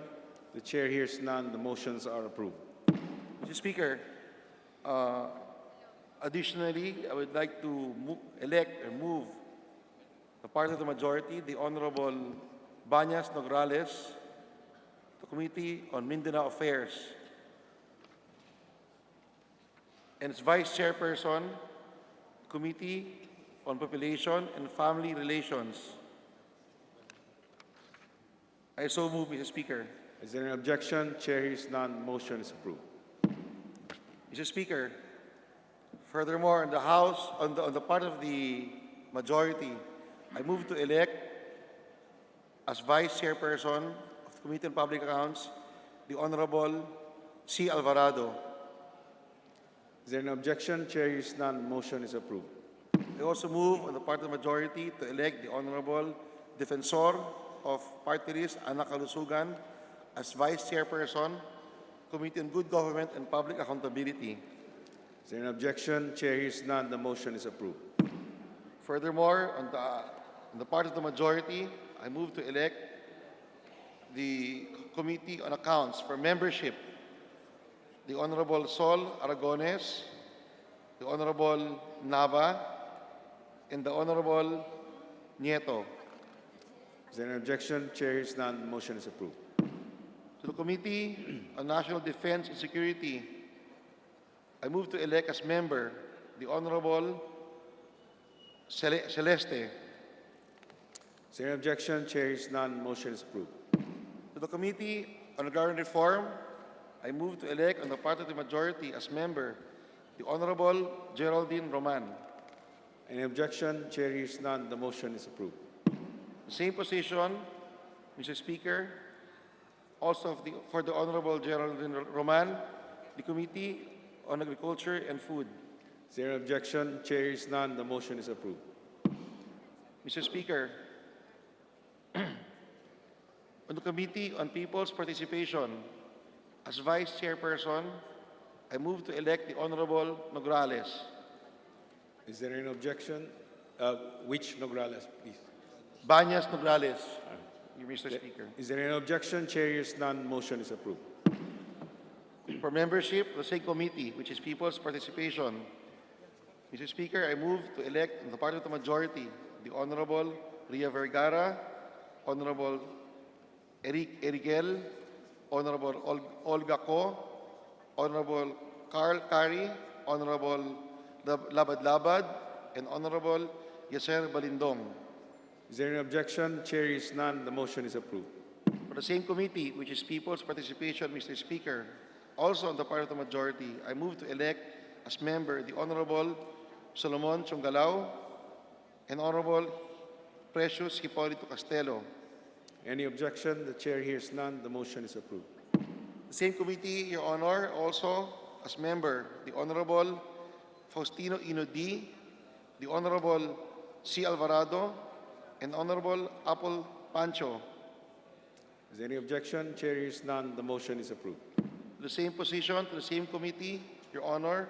Also, on the part of the majority, I move to elect the Honorable Acosta Alba and the Honorable Lusotan of Marino Party List. Is there any objection? Chair hears none. The motion is approved. For the Committee on Transportation, Mr. Speaker, on the part of the majority, I move to elect the Honorable Rita Robles as Chairperson, Committee on Transportation. Is there any objection? The chair hears none. The motion is approved. To the committee, Your Honor, just to clarify, the last person I move to elect for the part of the majority as Vice Chairperson is the Honorable Rita Robles. Clarification is noted. For the Committee on Women and Gender Equality, Mr. Speaker, also on the part of the majority, for the position of member, I move to elect the Honorable Amante Matba, the Honorable Talyado, the Honorable Labad-Labad, the Honorable Alfred Vargas, the Honorable Arroyo, Maria Lourdes Arroyo, that is, Honorable Paz Rodaza, Honorable Suarez. Aleta Suarez, Your Honor. Also, Your Honor, Mr. Speaker, the Honorable Jam Boranda, the Honorable Lorna Silverio, the Honorable Deloso Montalia, the Honorable Jocelyn Lim Kay Chong, the Honorable Sharon Garin, the Honorable Sherry Shertan Tambut. Also, as a Vice Chairman, Your Honor, to the Committee on Government Reorganization, the Honorable Nonoy Defensor, on the part of the majority, Your Honor. Is there any objection? The chair hears none. The motion is approved. Lastly, Your Honor, also for the Honorable Nonoy Defensor, on the part of the majority, I move to elect the Honorable Nonoy Defensor again to the Committee on Constitutional Amendments as Vice Chairperson. I so move, Mr. Speaker. Is there any objection? The chair hears none. The motion is approved. Majority Leader. Mr. Speaker, I move that we recognize the gentleman. Oh.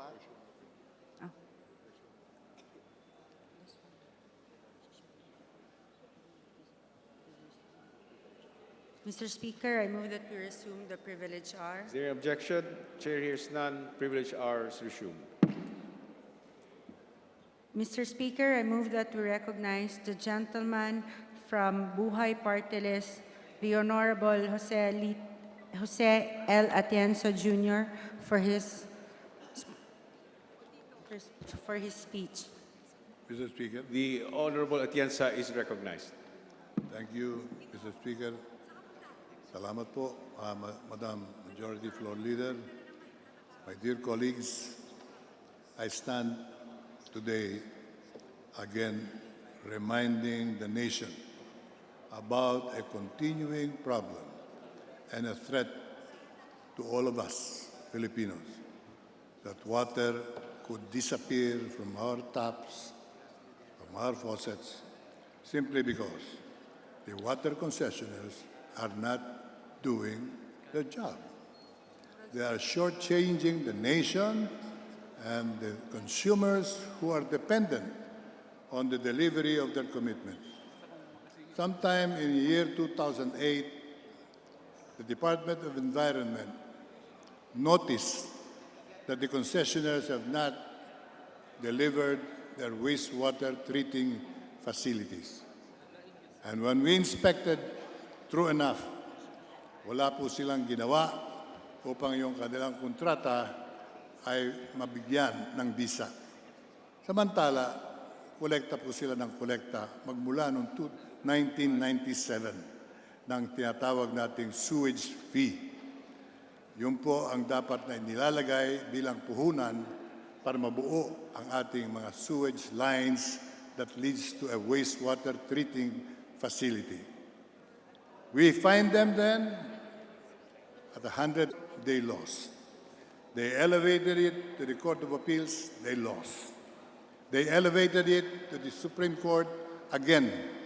The Supreme Court, about 6 months ago, with finality, decided that the action taken by the Department of Environment was valid, there was a continuing violation of the concession agreement and a continuing violation of the Clean Water Act, which was already in effect.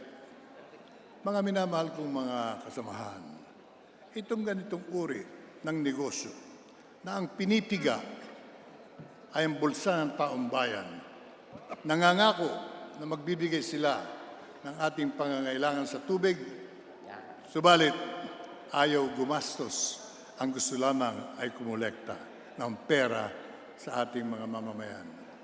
Today, we don't hear much about it anymore, as we expected the machineries of this giant corporation, giant because they are the biggest corporations in the country, led by the richest Filipino businessmen in the country, and their public relations machineries have already gone into action. Wala na po kayo nababalitaan. Isang araw, mawawala na lang ang tubig sa ating mga gripo at doon sasabihin, may problema tayo. Samantala, nais kong ilahad sa inyong lahat ang patuloy na pagsisinungaling nitong Manila Water in particular, because they came out with full-page ads. Tinatawag nilang kasinungalingan ang ating sinasabi. Binabaliktad nila ang titik ng batas. Binabaliktad nila ang mga nakasulat sa kanilang kontrata upang mapawalang bisa ang desisyon ng Korte Suprema. Even with the threat that we will be made to pay 780 pesos per cubic meter of water kung hindi babaliktarin ng Supreme Court ang kanilang desisyon. Natalo sila sa kanilang demanda at dapat silang singilin ng 1 bilyon bawat isa. 3 sila. 2 concessionaire at including MWSS for failure to do its task. Ang kanilang reaksyon, mga minamahal ko mga kababayan, ay hindi pagtupad sa utos ng Korte Suprema. Ang reaksyon nila ay public relations. Tinawag nila ang inyong lingkod, nagsisinungaling. Gawa-gawa ko lang daw ito. Subalit ito mga periodiko nag-publish ng kanilang mga statements para bulahin tayong lahat, ay hindi naman nila dinideny. Ang nagsabi lang daw ng 780 pesos increase ay ang inyong lingkod. Hindi ko po sinabi yun. Yung po'y sinabi nila sa mga headline stories ng ating mga pahayagan. At nung isang araw, ang ating senior officer, one of the senior officers of this chamber, confronted the Manila Water people with that question. Why are you not complying with the Supreme Court decision? Alam niyo ang sagot nila? Hindi naman totoo yun eh. Hindi naman kami magtataas. Ano ba kami? Luko-luko? Kung yun ang sinabi nila, ang sabi ko rin sa ating kasama, tinatawag nila ang sarili nila luko-luko, idadagdag ko, hindi sila luko-luko, mandarambong pa sila in the genuine sense. Because they're collecting money without delivering service. The sewage lines of Metro Manila should have been completed in 1998, 1999, year 2000. When I noticed that they were delayed in 11 years of collection, they said they were going to finish it in 3 to 5 years.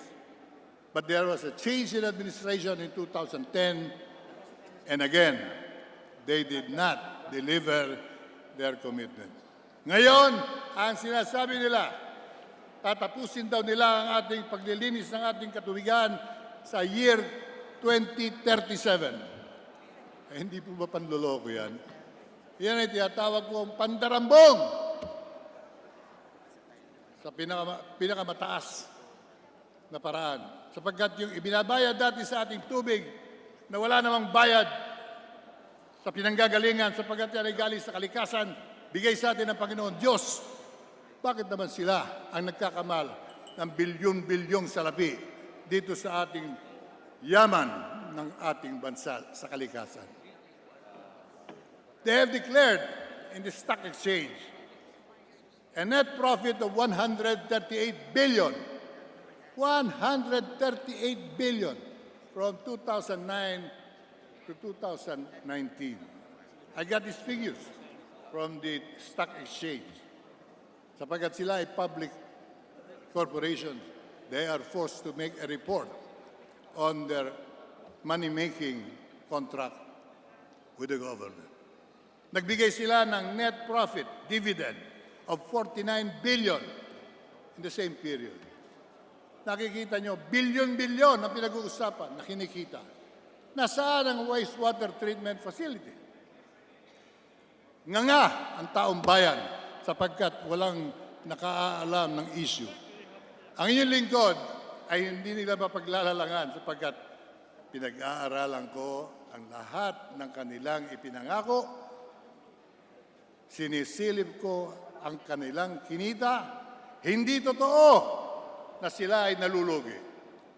Hindi nila diniklara ang salaping inutang nila sa pangalan ng bansang Pilipinas.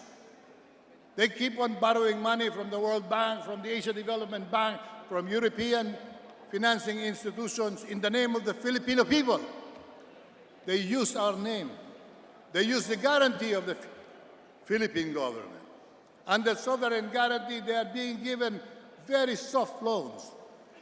Salapi na dapat ay ibinubuhos nila sa pagbuo ng ating wastewater treatment facility.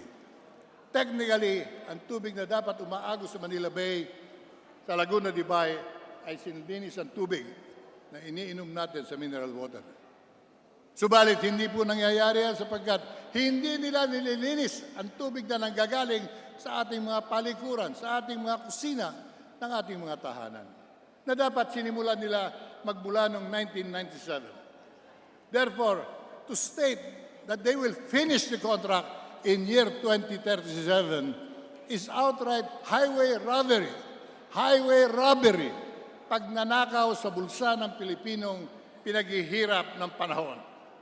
Uulit-ulitin ko po na itong dalawang kumpanyang ito, lalo-lalo na po yung Manila Water sapagkat sila masyadong agresibo sa pagsisinungaling. Mabuti-buti po yung Maynila, hindi na kumikibo. Nagbibilang na lang ng salapi. Pero yung Manila Water would like us to believe that they are correct. Sobra-sobra daw ang kanilang puhunan, ibinuhos sa kanilang kontratang yan. Kung nalulugi kayo, i-give up na ninyo ang kontrata. You have the option to terminate your contract. Do us a favor. Tell the President, we are losing so much money, we cannot continue with the monopoly that we are enjoying. But why are you continuing? Simply because you continue to amass hundreds of billions of pesos at the expense of each and every Filipino citizen. Hindi po dapat magpatuloy ito. We are filing a resolution and we are seeking the help of this whole chamber. We have to act now. We have to protect the interests of our people. We cannot allow concession agreements, exclusive agreements, na ang kanilang pakailang ay magkamal ng salapi at hindi tumupad sa serbisyo publiko. Marami pa po yan. Ang may papangako ko sa kanila, marami pa po kami pinag-aaralan ngayon ng mga kontrata nila na magugulat kayo sapagkat nagkakamal sila ng hundreds of billions of pesos without any investment at all. Anong klaseng negosyo yan? Ang tawag diyan sa mga Chinese businessmen, hausiao. Ang tawag sa Pilipino niyan, mga tarantado kayong manloloko. Sapagkat wala kayong puhunan, wala kayong gagastusin, magkakamal kayo ng daan-daang bilyon salapi. Gumising naman tayo sa katotohanan. Let us protect the interests of our people. Let us be true to our oath of office that we shall protect and defend the Constitution and the interests of the nation. This cannot continue. Silence means surrendering the duties and responsibilities of this chamber. We have to counter the lies being peddled by these two giant corporations. Hindi sila lulusot sa katotohanan sapagkat wala sila talagang ginagawang wastewater treatment facilities. Para ipangako sa ating 2037 na completion, yan ay niloloko na lang tayong lahat yan. 2037, wala na tayong lahat dito sa balat ng lupa. Wala na rin marahil sila. Subalit patuloy ang koleksyon nila at ng kanilang kumpanya at tatamasayan ng kanilang mga anak at kalit-liitan ng sangay ng kanilang pamilya itong kontratang ito na pinipiga nila ang bawat Pilipino. We should not allow it. We should take action now. And we will join you in every effort. And I know that the Supreme Court will not relent under threat of Manila Water sapagkat ang pleading nila ay malinaw. Sabi nila, pag hindi ninyo binawi ang inyong desisyon, itataas namin ang presyo ng tubig by 780 pesos. Ang masasabi ko sa kanila, pag ginawa ninyo yan, bukod sa mananagot kayo sa Panginoon Diyos, mananagot kayo sa nagngingit-ngit na taong bayan. Our people can only take so much. The Filipinos are very long in patience. But when they get angry, we removed a dictator. Don't ever forget that. We removed a president who was not doing his job. And this is just a private corporation that's covering themselves with the protection of their public relations people. They will not be able to excuse and extricate themselves from this very, very big, grievous offense on our citizenry. Ang tubig ay bigay ng Panginoon Diyos. Sila lamang ang binigyan ng karapatan upang sila mamahagi. Pero hindi kanila yung tubig na yan, hindi nila minamanufacture yan, at hindi rin naman sila gumugugol upang dumagsa ang tubig sa ating kapuluan. We have an abundance of fresh water in our nation. More than what we need. We can supply fresh water in Singapore, in Hong Kong, in all the rest of Asia, and make every Filipino better living in our economic condition. If the Middle Eastern can live happily with the abundance of fuel and oil in their soil, the Filipinos are fortunate. We have water in our land, flowing in our streams, still flowing in our rivers. We just have to do our share to make sure that those who are able to squeeze themselves into the picture, because hindi nila nakuha yan ng ganoon lang. Yan ay nilakad nila, siguradong ipinilit nila kanilang sarili sa pamamagitan ng pangako. Basahin ninyo mga pahayagan. Anong sinasabi? Hindi na namin magagawa yan. Pag hindi, lalong galala ang traffic sa EDSA. Pag ginawa namin yan, hindi makakayanan ng mga sewer lines yung volume ng mga household wastewater. Lahat yan ay mga kasinungalingan sapagkat hindi po dapat tayong nananakot sa tao sa pagtupad ng ating nilagdaang tungkulin. Hindi natin dapat ipagkait yung ating pinagsisingilan na magmula pa noong 1997. 22 years have passed, Mr. Speaker. 22 years have passed of collection and nothing on the performance and delivery of their commitment. If we believe what they say, we might as well fold up as a Congress of the Filipino people because we will not be able to face our people when asked, what did you do when we were milked of our hard-earned peso? I would like to be able to answer that by saying, we worked hard and we tried our best to collect. The rest should be in the hands of the people. Our people would know how to react. When the time comes, as I said, if we were able to remove 2 presidents, we will be able to remove 2 giant corporations because they had no power over the will of God.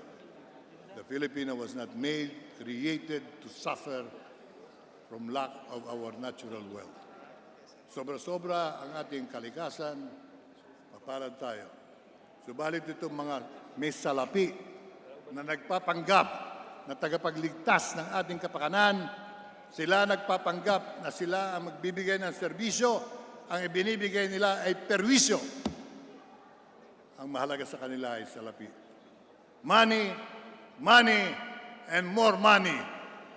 But they will not be able to take this money in the afterlife. That is for sure, not even 1 centavo of their accumulated wealth will benefit them eventually. We are warning them, as we continue to warn them, do not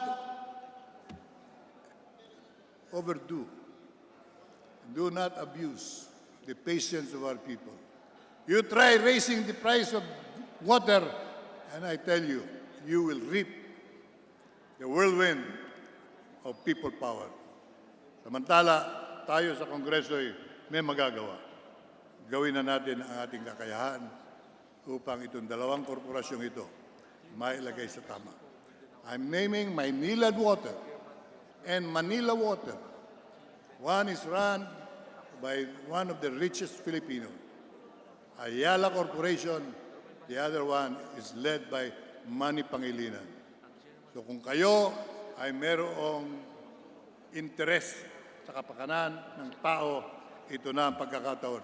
Ipakita natin. Our resolution will call for the termination of his contract so that President Duterte should answer the need for providing water to our people on a continuous basis. Only then will they realize meron pa rin natitirang mga Pilipinong gising sa kalagitnaan ng gabi. Yan po mga kataga na binitiwan ng ating mga bayani nang hinihingi nila ang aksyon na dapat manggaling sa kanilang mga leader. We are all leaders. None of us is a dealer. As leaders, we are required to act on this. We have to act and put a stop to this continuing swindle. It's a continuing swindle of people who have nothing in mind but to make more and more money. Borrowing money from foreign banks in your name, in my name, in the name of each and every citizen. Pag hindi binayaran niya mga perang yan, ang magbabayad niyan, tayo na naman. Ilalaan na naman natin sa ating budget, pambayad ng utang nitong mga korporasyong ito. Sobra na! Tama na. Mahiya kayo sa sarili niyo. Thank you.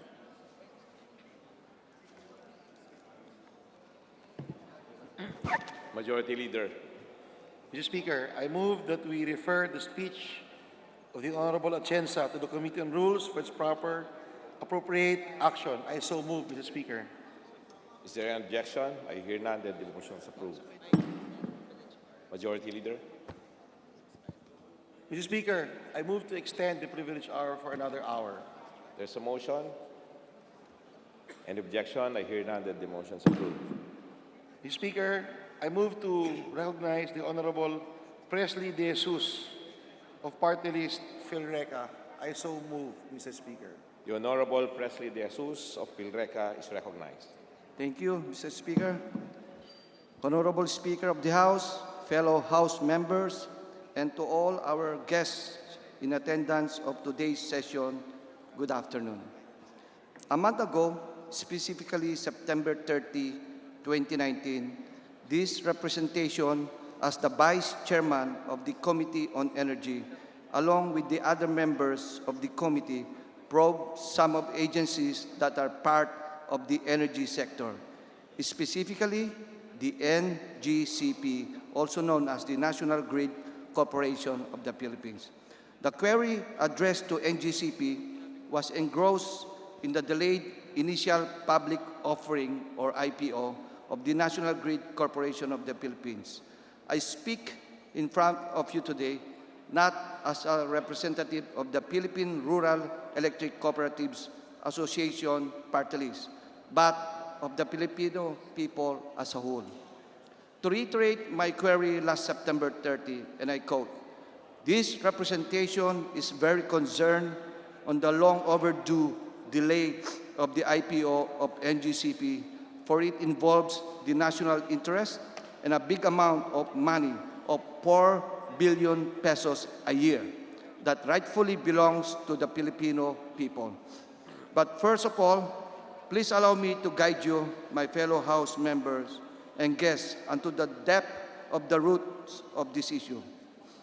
The Republic Act number 9511, or the Act granting NGCP of its franchise, mandates NGCP first to operate, manage, and maintain, and to engage in the business of conveying or transmitting electricity through high-voltage backbone system of interconnected transmission lines, substation and related facilities, system operations, and other activities that are necessary to support the safe and reliable operation of the transmission system. Second, to construct, install, finance, manage, improve, expand, operate, maintain, rehabilitate, repair, and refurnish the present nationwide transmission system of the Republic of the Philippines, and shall continue to operate and maintain the sub-transmission system which have not been disposed by Transco. They are also authorized to engage in construct, install, finance, improve, expand, rehabilitate, and repair the nationwide transmission system and the grid of the Republic of the Philippines. From here, it has been expressly concluded that the franchise of the NGCP is nationwide in scope and public in character. Moreover, under the law, Section 8, dispersal of ownership of RA 9511, NGCP should make a public offering of the shares representing at least 20% of its outstanding capital stock within 10 years from the commencement of its operation, which was on January 15, 2009. Initial public offering, as defined by the Corporate Finance Institute, is where a previously unlisted company sells new or existing securities and offers them to the public for the first time.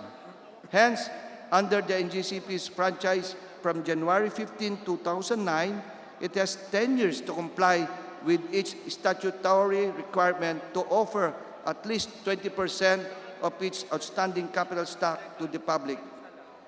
As early as November 13, 2018, NGCP filed a petition for extension where it cited the following reasons for the delaying its IPO. As mentioned in Manila Bulletin News Report, the pending arbitration case filed by NGCP before the Singapore International Arbitration Center, or SIAC, against Transco and PISAM, the delay in the implementation of its regulatory reset, the period provided for compliance with Section 8 of RA 9511 is merely directory. There is no implementing rules and regulation for compliance with Section 8 of RA 9511, and that the timing of the public offering is addressed to the discretion of the NGCP's Board of Directors. April 3, 2019, the Senate Committee on Energy, chaired by Senator Win Gatchalian, ordered the ERC to submit a definite timetable for the resolution of the case on NGCP's delay, which will determine whether NGCP can extend its IPO. The ERC, in turn, specified that the issuance of their decision on the case should be last October 29, 2019. Alongside this case is the petition intervention of the National Transmission Corporation, on which the ERC has denied, despite Transco's emphasis that it has the right to do so, bearing in mind that the IPO delay issue involves public interest. From November 2018 up to now, November 2019, 1 year has passed. This issue is still pending which we all know to seriously affect the interests of our constituents. The government should act on this. We, as the lawmakers, should act on this because in all ways, this will benefit the Filipino electric consumers. Definitely, this 10-year period ended on January 15, 2019, and based on NGCP's audited financial statements, the corporation declared a total cash dividend of 169,893 billion in the past 9 years. Sa makatwid, humigit kumulang na 4 na bilyon kada taon in stock dividends ang nawawala sa mga Pilipino mula sa pagkakaantala na ito ng NGCP. Ang interes ng publiko na dapat nating inaalagaan at pinapahalagahan ang nakasalalay sa mga pagkakantala nito. Mr. Speaker and my distinguished colleagues, imagine where these billions could far go if IPO of the NGCP has never been delayed. Imagine if these billions that deprived the Filipinos for 10 long years would be allotted back to our constituents. A lot more implemented projects and subsidized developments could have occurred if only NGCP had an IPO in those years.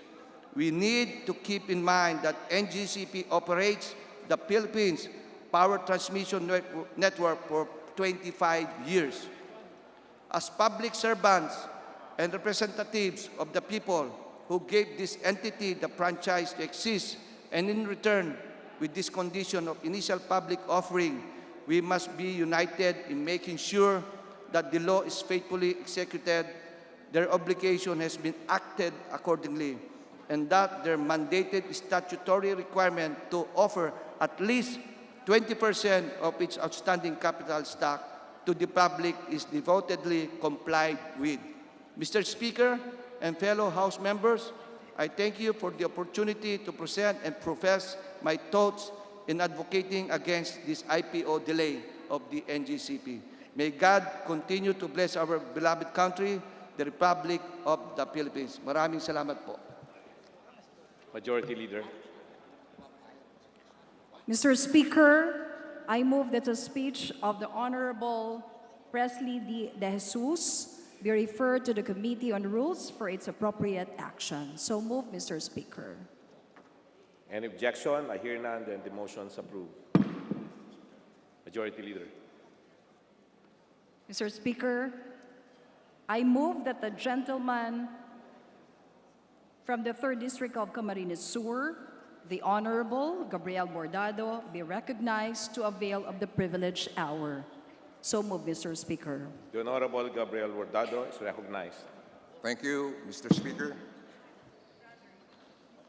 Mr. Speaker, just before the Vice President Maria Leonor Leni Herona Robredo made her decision last November 5, 2019, majority of her allies were trying to convince her that the presidential offer was a trap and meant to put her in a very humiliating position.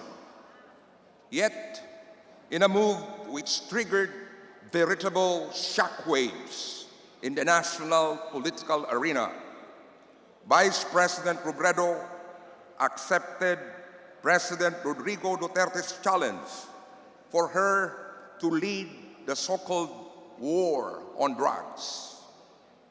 Mr. Speaker, in the banner headline story of a major national daily, the Vice President was quoted as saying she intended to curb drug killings and to hold accountable not only drug smugglers, large-scale traffickers, and ninja cops who recycle illegal drugs, but also those behind rights abuse in waging the drug war. She virtually dismissed, Mr. Speaker, the warning made by her allies by stating that I am ready to bear all of this because if I can save one innocent life, my principles and heart are telling me I should give it a try. Mr. Speaker, the Vice President's new position as co-chair of the Interagency Committee on Anti-Illegal Drugs does not come without challenges. The drug problem faced by the country has grown with such ferocity that eradicating it would be extremely tough, even for leaders with the steeliest resolve. It is not a job where the solution comes neatly boxed and tied with a ribbon just after a couple of months. Neither is it a challenge that the President or the Vice President must face alone. It is a burden all the elected and appointed officials of the country must take on, regardless of their views and affiliations. We must learn to look at this not as opposing sides waiting for the others to fail, but as one unified government looking to overthrow the real enemy, the drug crisis that is ravaging and destroying the lives of our citizens.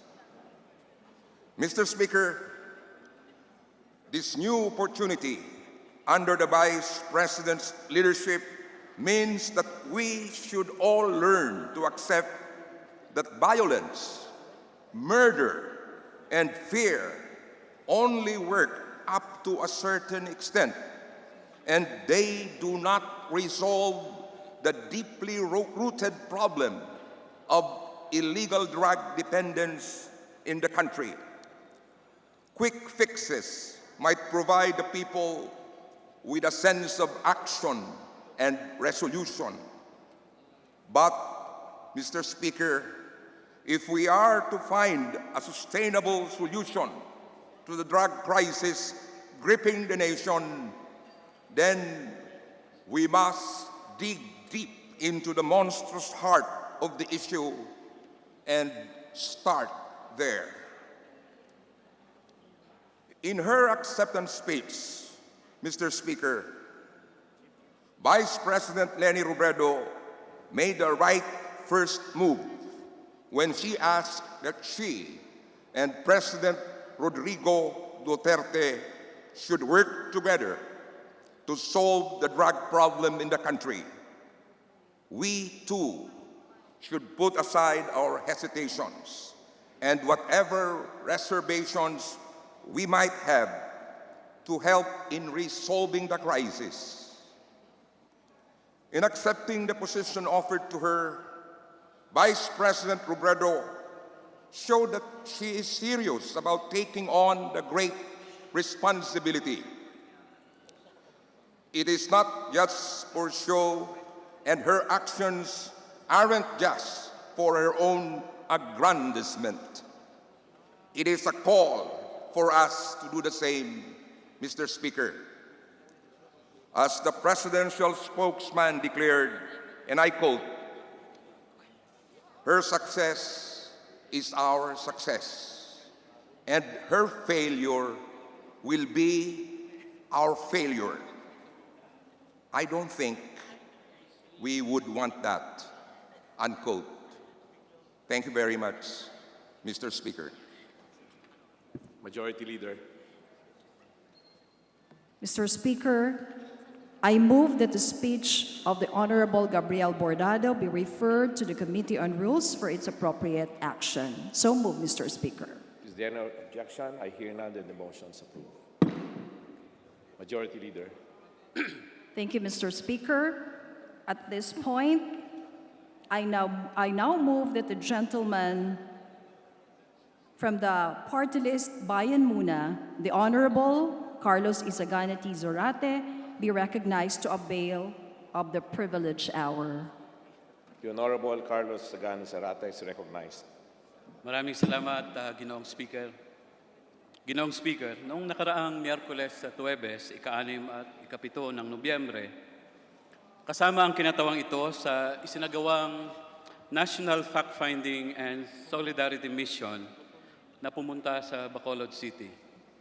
Ang nasabing mission ay dagliang tugon sa mga nangyaring joint police and military raids sa iba't ibang mga opisina at residensya ng mga miyembro ng mga progresibong grupo sa mga syudad ng Bacolod at Escalante noong ika-31 ng Oktubre na nagresulta din sa walang basihang pagkahuli at pagkakulong ng 57 katao mula sa mga nasabing dalawang syudad. Napag-alaman sa aming fact-finding, Ginoong Speaker, na may 7 search warrants ang inimplementa ng mga pulis at militar. 4 dito ay sa siyudad ng Bacolod at 3 naman sa Escalante. At lahat ng ito, lahat ng mga warrants na ito ay nilagdaan at inilabas ni RTC Quezon City Executive Judge Cecilyn Burgos Villabert. Naiulat din sa amin ang maraming paglabag sa karapatang pantao na ginawa ng mga miyembro ng raiding team sa aming mga kasamahan na hinuli. Sa panahon nang sila ay ni-raid ang mga nabanggit kong opisina at nang mga panahong sila ay hinuli na at dinala sa Negros Occidental Police Provincial Office kung saan sila ay nakadetine. Lumabas ang ganitong halos magkaparehong eksena sa isinagawang mga pag-raid sa mga opisinang nabanggit. Sa bigla at mabilisang pagdating ng mga kapulisan at militar, hinuli, dinala sa labas, o di kaya ay pinadapa agad ang mga nadatnan nilang mga tao sa lugar na kanilang ni-raid. Habang nasa labas o nakadapa ang kanilang mga hinuli, may mga pumasok kaagad na mga nakamaskarang mga armado na kasama rin ng pulis at militar. Pagkatapos ng ilang sandali, saka pa lamang pinayagang pumasok muli o pinatayo ang mga hinuli at dinala sa loob ng mga opisina at ipinakita ang mga umano'y baril at eksplosibong kanilang nakita sa iba't ibang bahagi ng mga ni-raid na opisina at bahay. Ginoong Speaker, ang mga paratang na ito sa aming mga kasamahan ay isang malaking kabalintunaan at kasinungalingan. Tahasan kong sinasabi na ang mga umano'y baril at eksplosibo o bomba na nakita sa mga opisina at bahay na ni-raid ay pawang mga itinanim at gawa-gawa lamang ang mga akusasyon na sila ay mga rebelde na nag-training raw sa mga nasabing mga lugar. Malaking kasinungalingan dahil ang mga opisinang ni-raid, halimbawa ang aming regional office ng Bayan Muna, ay isang publicly known na opisina na sa araw-araw ay bukas sa kahit sino man, maging sa mga miyembro ng media na madalas pumupunta at magsagawa ng interview sa mga opisinang yaon. Sa katunayan, Ginoong Speaker, noong araw na ni-raid nila ang mga opisinang ito, ang opisina ng Bayan Muna at ng Kilusang Mayo 1, mayroong 21 mga manggagawa ng Ceres Bus ang naroon dahil sa isang konsultasyon na ginawa nila sa KMU tungkol sa kanilang mga sitwasyon sa paggawa. Kasama rin sila sa mga walang batayang hinuli. Noong araw din yaon, may mga kabataan din na miyembro ng cultural group, ang Teatro Obrero, na nasa loob din ng compound na nagsanay para sa isang pangkulturang palabas. Kasama din sila sa mga hinuli na malisyosong tinawag na child warriors daw. Kaya sila ay hinuli. Ipinaabot din sa amin ang mga ginawang pananakot, pagbabanta at iba pang tipo ng psychological warfare or psychological torture sa mga hinuli nang sila ay dinala na sa Negros Occidental Provincial Police Office or NOPO. May mga interogasyon na ginawa, ang iba ay sa madaling araw na walang kasama o assistance ng abogado ang mga hinuli, na pilit na pinapaamin na sila ay mga miyembro ng rebelding NPA.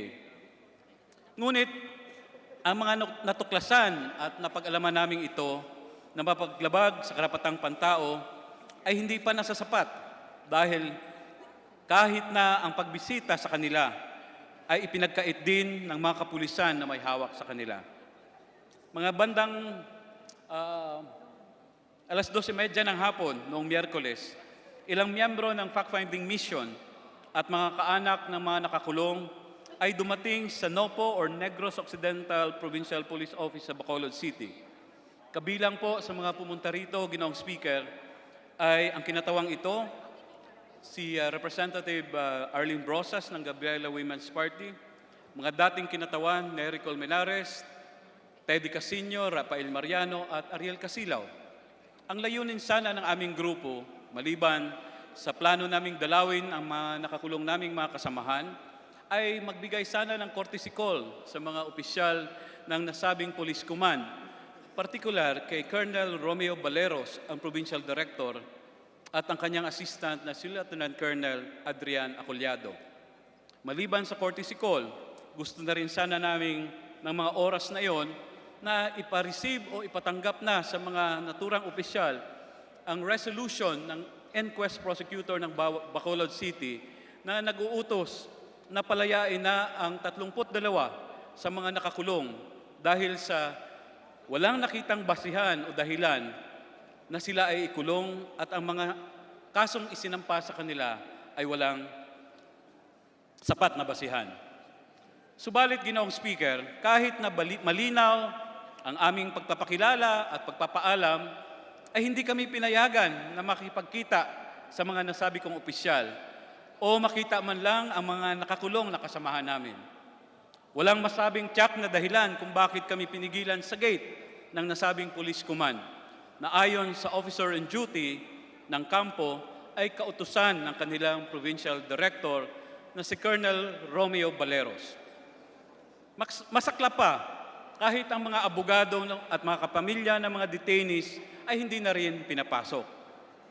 Ginoong Speaker, ito ay isang tahasang paglabag sa karapatan ng mga detainees na dalawin at kausapin ng kanilang mga pamilya at maging ng kanilang mga abogado sa loob ng oras ng dalaw. Hindi ko rin maintindihan kung bakit ayaw ng mga nasabing opisyal ng mga kapulisan, mga kapareho nating empleyado ng pamahalaan, kung bakit ayaw nilang humarap at makipagkita sa mga kinatawang ito na nagnais lamang na magbigay sana ng kortosiyang pagdalaw sa kanila. Pagkaraan ng halos 3 oras, ang aming grupo ay parang nakadetine din. Pinayagan din ang ilan sa aming pumasok. Ang kinatawang ito, si Representative Arlene Brosas, si Attorney Nery Colmenares at isa pang abogado, upang salubungin ang mga pinalayang 32 detainees na mga manggagawa at mga minor de edad, at upang kausapin ang 11 pang hindi na pinalaya dahil sa mga gawa-gawang kaso na isinampa sa kanila. Subalit, Ginoong Speaker, ang ginawang ito ng mga opisyal ng kapulisan ng NOPO or Negros Occidental Provincial Police Office sa pangunguna ni Colonel Baleros ay hindi katanggap-tanggap at atin itong mariing pinupuna at kinukundina. Nagpakita ito ng pagiging arugante ng mga nasabing opisyal ng NOPO sa gitna ng pagkabasura ng mga kasong insinampa nila sa 32 naming mga kasamahan na kanilang ipinangalandakan pa at ipinarada sa harap ng media na mga child warriors daw at mga rebelde umano na nagsagawad ng training nung hinuli nila ito noong October 31. Ang ginawang ito ng mga opisyal ng Negros Occidental Provincial Police Office ay malinaw na kabahagi ng umiiral ngayon na panunupil at panggigipit sa mga miyembro ng mga oposisyon at kritiko ng kasalukuyang administrasyon, partikular ang mga miyembro ng mga progresibong grupo na consistent sa pagpupuna at pagkukundina sa mga kontramamamayan ng mga programa at patakaran, katulad ng mga madugong kampanya laban sa droga, korupsyon, rice import liberalization na pumapatay sa ating mga magsasaka, ang walang habas na pagpataw ng mga buwis, katulad ng train na nagresulta sa pagtaas ng presyo ng mga bilihin, ang lumalalang kahirapan, ang walang pagtaas ng sahod at pensyon, at marami pang iba. Ginoong Speaker, itinuturo na sa atin ng kasaysayan na ang mga panunupil at panggigipit ay hindi ang kasagutan sa mga lehitimong hinaing, kahilingan at kahingian ng ating mga mamamayan. Bagkus ang mga panunupil at panggigipit ay magiging gatong lamang sa mas matindi at lumalakas pang paglaban ng mamamayan na naghahangad ng tunay na pag-unlad at pagbabago sa ating lipunan. Kaya ang ating panawagan, Ginoong Speaker, itigil na ang mga atake sa mga karapatan ng ating mga mamamayan. Itigil na ang atake sa mga miyembro ng oposisyon, kritiko at progresibong grupo. Ibasura ang gawa-gawang kaso at palayain na ang lahat ng mga biktima nito at palayain na ang lahat ng mga detinidong politikal. Maraming salamat po, Ginoong Speaker, at magandang hapon sa ating lahat. Majority Leader. Mr. Speaker, I move that we refer the speech of the Honorable Zarate to the Committee on Rules for its appropriate action. Is there any objection? I hear none, then the motion is approved. Mr. Speaker, I move that we recognize the gentleman from the 6th District of Manila, Minority Leader Benvenido Abante, for his interpellation. Is there objection? I hear none, then the motion is approved. The Honorable Bienvenido Abante is recognized. Mr. Speaker, Mr. Speaker, pwede po ba akong makapagtanong sa kagalang-galang na Congressman Zarate ng Bagong Bayan, ng Bayan muna, ng mga ilang mga katanungang upang maging malinaw po ang nais nating patukuyin, Mr. Speaker. Isa pong karangalan, Ginoong Speaker, na na-interpellate ng ating Minority Leader. Mr. Speaker, Your Honor, ilan po ba talaga ang mga hinuli ng ng ating mga kasundaluhan? Ilan pa ho ang nakakulong at ilan po ang pinakawalan? Noong October 31 po, Ginoong Speaker, doon ho sa Bacolod at sa Escalante, 75 sa Bacolod City at 2 naman sa Escalante, or a total of 57 lahat ang hinuli. Pagkatapos ho ng ginawang inquest proceedings ng city prosecutors ng Bacolod City, inutos nito na palayain na ang 32. Nauna na po yung mga minors, nirelease na yung mga minors, 15. At pagkatapos po, after ng inquest proceedings, naglabas nga ng resolution na palayain ang 32 dahil walang basihan ang sinampang kaso sa kanila, yung illegal possession of firearms at illegal possession of explosives.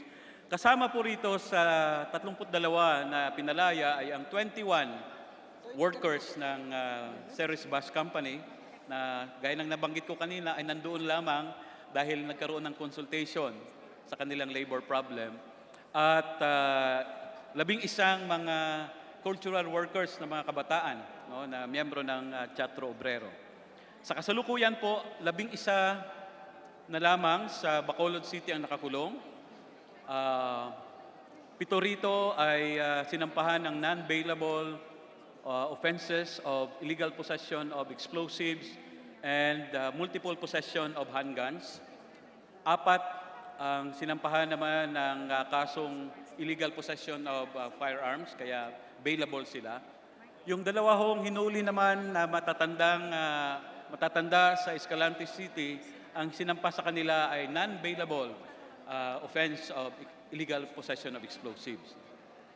So yun po ang nangyari ho doon Mr. Speaker, kagalang-galang na Minority Leader sa Bacolod at saka sa Escalante.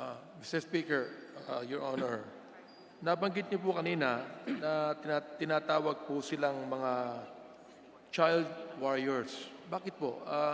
Ilan po ba ang mga minority edad na mga hinuli, Mr. Speaker? Noong panahon po, Ginoong Speaker, na nag-conduct ng raid ang joint team ng PNP, CIDG at ng Army, nung pumunta ho sila sa opisina ng Bayan Muna, isa ho itong compound, no? Na nandoon ang opisina ng Bayan Muna, nandoon rin po ang opisina ng Kilusang Mayuno, at opisina rin po ng isang cultural group, no? Yung tinatawag na Teatro Obrero. Nung panahon po na yon ay meron hong pagsasanay para sa isang pagtatanghal ang Teatro Obrero. At kasama po rito ay ilang minors, no, na mga 15 years old, meron hong 16 at merong 17. At yung iba naman 18 and above. Ito po yung tinawag na mga child warriors dahil mga minors. Kaya sila ho itong unang inuutos ng piskalya na palayain dahil mga minors nga sila. At walang isinampang kaso sa kanila.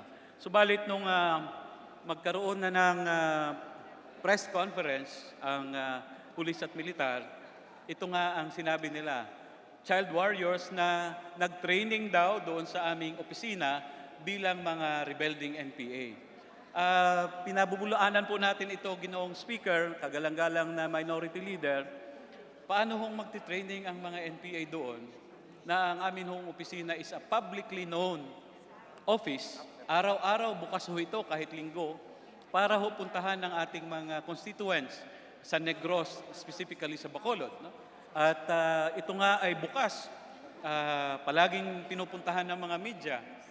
So, yun po ang kanilang justification. No? Dahil meron daw hong mga nakuhang mga baril na mga paltik, yung iba, merong granada. Kaya po, nabanggit ko kanina, tahasang sinasabi namin na ito ay mga itinanim. No? Dahil ayon na rin po sa ginawa nating fact-finding, ang pakikipag-usap natin sa ating mga kasamahan na nandoon nung ginanap ang raid, ay talaga hong parang blitzkrieg ang nangyari. Ano?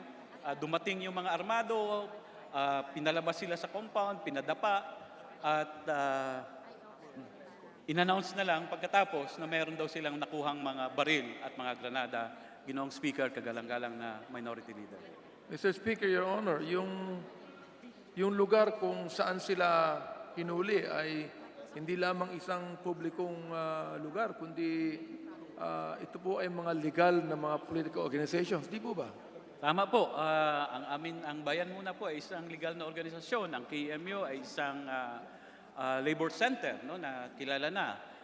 Ang isa pong ni-raid din nila na opisina, ang National Federation of Sugar Workers, ay dekada 80 pa po, kilala na ang NFSW na talagang nakikipaglaban para sa interes ng mga magtutubo, no? Lalong-lalo na sa mga manggagawa ng tubo, no, na ni-raid din nila. At ang isa pong ni-raid ay opisina rin ng Gabriela Women's Party, no? Na Gabriela, organization ng Gabriela, no? Na isa ring kilalang organisasyon. At ang pang-apat ho din na raid nila sa Bacolod ay ang residensya ng aming regional coordinator, no? Nakilala rin sa kanilang subdivision na nakatira roon as a peaceful citizen, although siya ay isang kilalang aktivista at hindi naman niya ito itinatago dahil hindi naman ho natin ikinakahiya at hindi niya kinakahiya na siya nga ay isang aktivista. Pero yun po, no, sinabi din nila na ito raw ay kanlungan or underground house ng mga rebelding NPA. Ginoong Speaker, galang-galang na minority leader. At Mr. Speaker, wala na po tayong anti-subversion law, Mr. Speaker. Yun po ang gusto kong tukuyin, maigi, wala na po tayong anti-subversion law. At gusto ko rin pong sabihin, Mr. Speaker, na kailangan po natin ng aktibong activism po dito sa ating bansa na hindi naman po bawal sa konstitusyon na ang mga kabataan, kahit naman mga katandaan, ay maging aktivista para po gisingin ang taong bayan sa mga ilang mga bagay na nangyayari na alam natin na hindi po ayon sa batas at hindi po nararapat, Mr. Speaker, Your Honor. Tama po kayo, kagalang-galang na minority leader, Mr. Speaker. No? Na-repeal na ho yung ating anti-subversion law, ang RA 1700, no? Noong kapanahunan ng dating Pangulong Fidel B. Ramos. No? Very ironic, isang general ng Armed Forces of the Philippines, nung maging presidente siya, nakita niya na itong anti-subversion law ay isang batas na sinusupil ang karapatan ng ating mamamayan. Kaya nung panahon niya ay ibinasura ito, ni-repeal ito. And kung matatandaan ko rin po, Ginoong Speaker, no, at kagalang-galang na Minority Leader, sa kapanahunan din ng dating Pangulong Fidel Valdez Ramos ay naging masigla ang panumbalik ng usapang pangkapayapaan sa gitna ng gobyerno ng Pilipinas at ng National Democratic Front of the Philippines. In fact, ang agenda ng usapang pangkapayapaan, yung tinatawag nilang Hague Joint Declaration, ay nalagdaan in 1992. No? At ang unang mayor na kasunduan na napaloob dito sa Hague Joint Declaration, yung Comprehensive Agreement for the Respect of Human Rights and International Humanitarian Law or CARIL, ay nakumpleto sa panahon din ng dating Pangulong Valdez Ramos. Kaya nabanggit ko ito dahil tama po kayo, no? Ang mga ganitong panggigipit, no? Sa gitna ng wala na tayong batas kontra subversyon, ang mga ganitong panggigipit ay hindi ho siya akma o tama, no? Sa isang healthy democracy, no? Kailangan natin ang fiscalizer o namumuna o kahit na yung mga aktivista, no? Dahil napakarami hong reforma at pagbabago sa lipunan dahil po sa aktivismo ng mga ninuno natin maging hanggang sa ngayon kagalang-galang na Minority Leader, Mr. Speaker. Mr. Speaker, galang-galang na Sarate, ano po ba talaga ang dahilan? Ano po talaga ang dahilan kung bakit hinuli at kinulong ang mga taong ito at pagkatapos niyan, ang ilan ay pinakawalan din? Ano po ba talaga ang dahilan? Pagkat nais pong nating malaman po ng taong bayan ang dahilan at ang dahilan din kung bakit ang iba ay pinakawalan at ang iba ay nakakulong pa rin hanggang ngayon. Ginoong Speaker, kagalang-galang na Minority Leader, wala ho kaming ibang makitang dahilan, kundi ito talaga ay panggigipit, no? At panunupil sa karapatan ng oposisyon o mga kritiko ng kasalukuyang pamahalaan. Nakita ho natin dahil ho sa ating mga pagpupuna, no? Sa mga kontramamamayan na mga patakaran, yung ating panawagan na magkaroon halimbawa ng tunay na reformang agraryo, magkaroon ng pambansang industrialisasyon, itigil na ang distraction ng ating environment, ang displacement ng ating mga katutubo, ang mapaminsalang mga proyekto gaya ng mga Dambuhalang Dam ay kailangang itigil yan, at marami pang iba. No? At ito pong mga advokasya nating ito, no, ay sa ating palagay nasasaktan ang ilang mga sektor din ng ating lipunan. No? At lalong-lalo na ang ating security sector, mulat noon hanggang ngayon, ay pilit na ang mga progresibo at mga legal na organisasyon ay iniugnay, no, doon sa ating mga kapatid, no, na nag-alsa o nagbitbit ng armas dahil ito yung nakita nilang forma ng paglaban.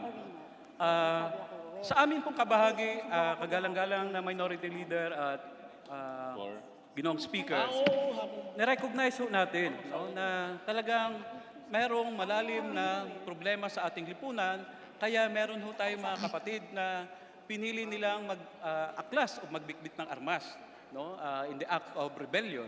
Kaya nga po, sa halos higit ng 50 taon o 5 dekada na, no, meron ho tayong nakitang pagkakataon sana na magkaroon ng isang negotiated political settlement sa pamamagitan ng usapang pangkapayapaan na in all candidness ay akin pong masasabi rito na mahaba na ang iniusad sana sa ilalim ng administrasyong ito.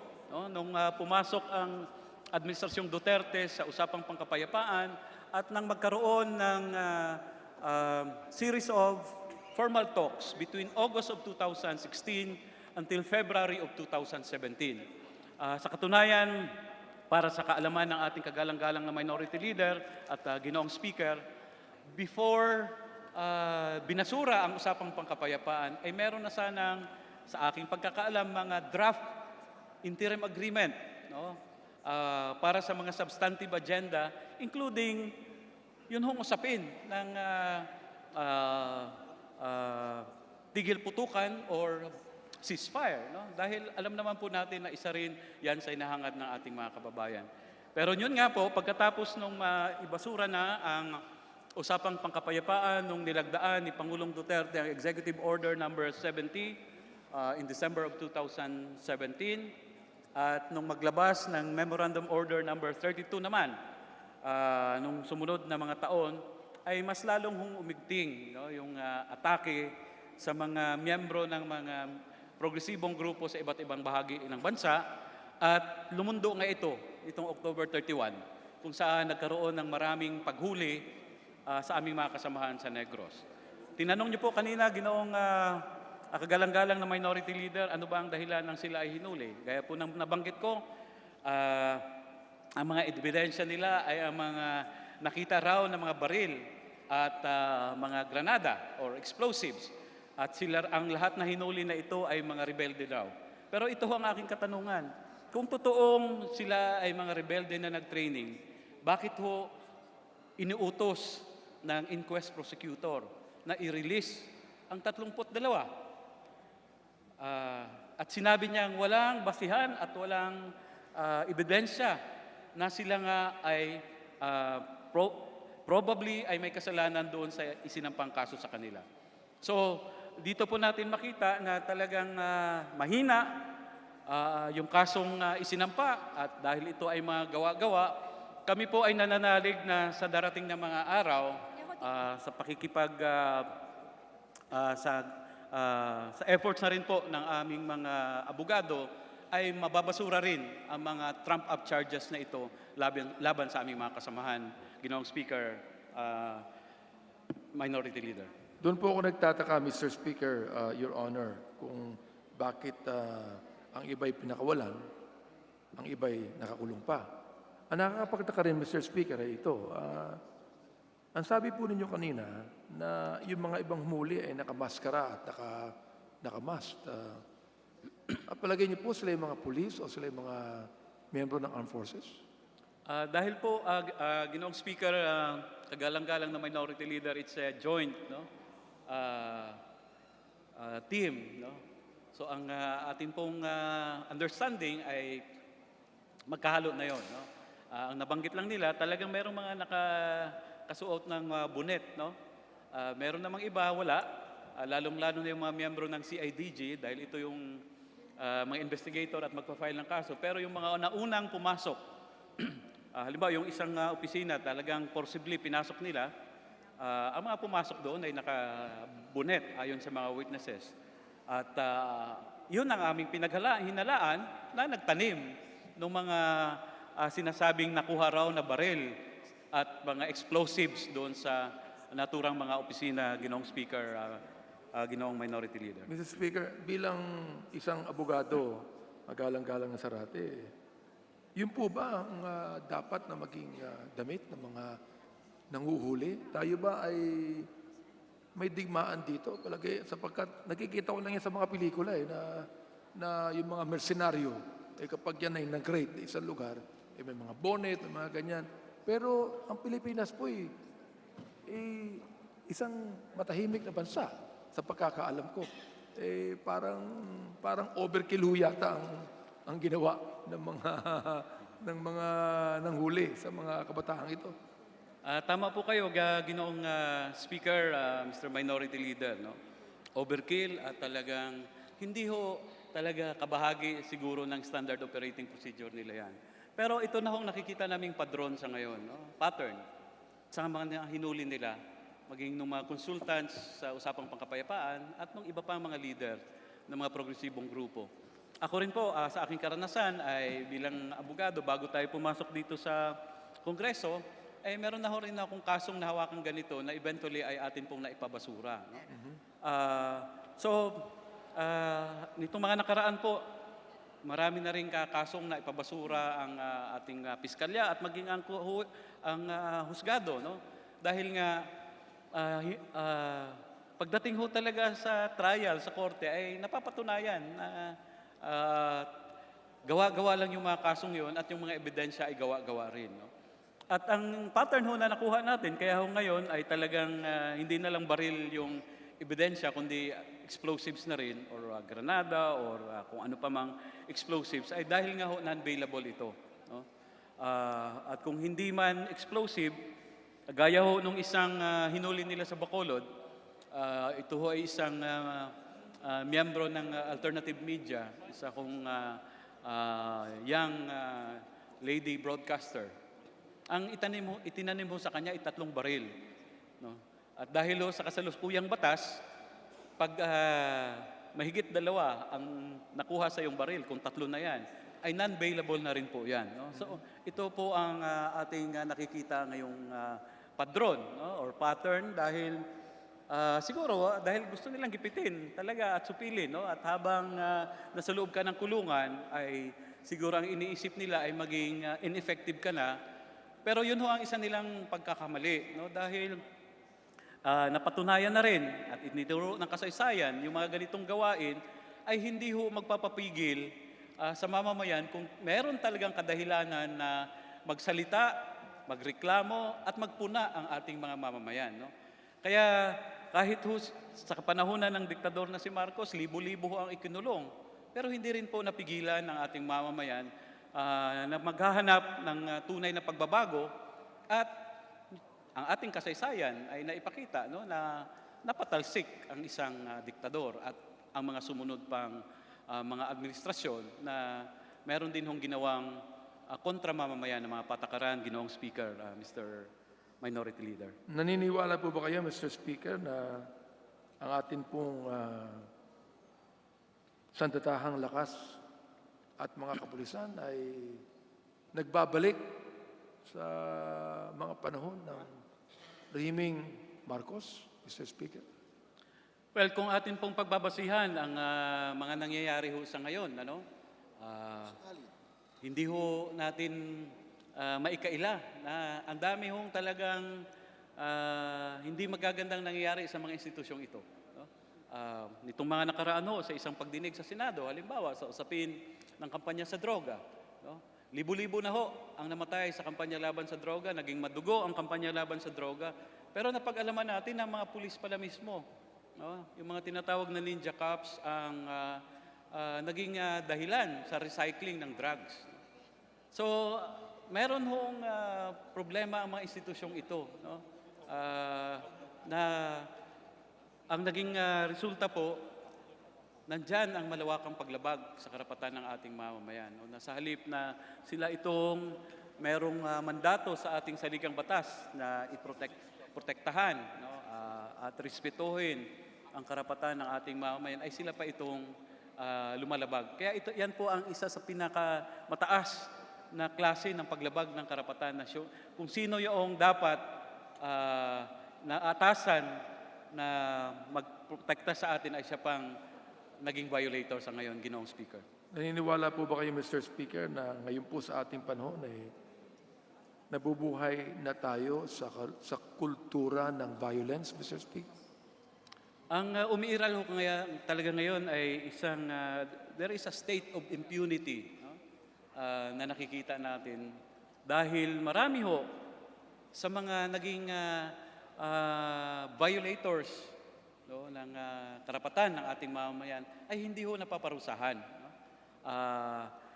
Mula sa mga matataas na opisyal hanggang sa ordinaryong empleyado o opisyal, no, ng ating pamahalaan, especially our security sector. No?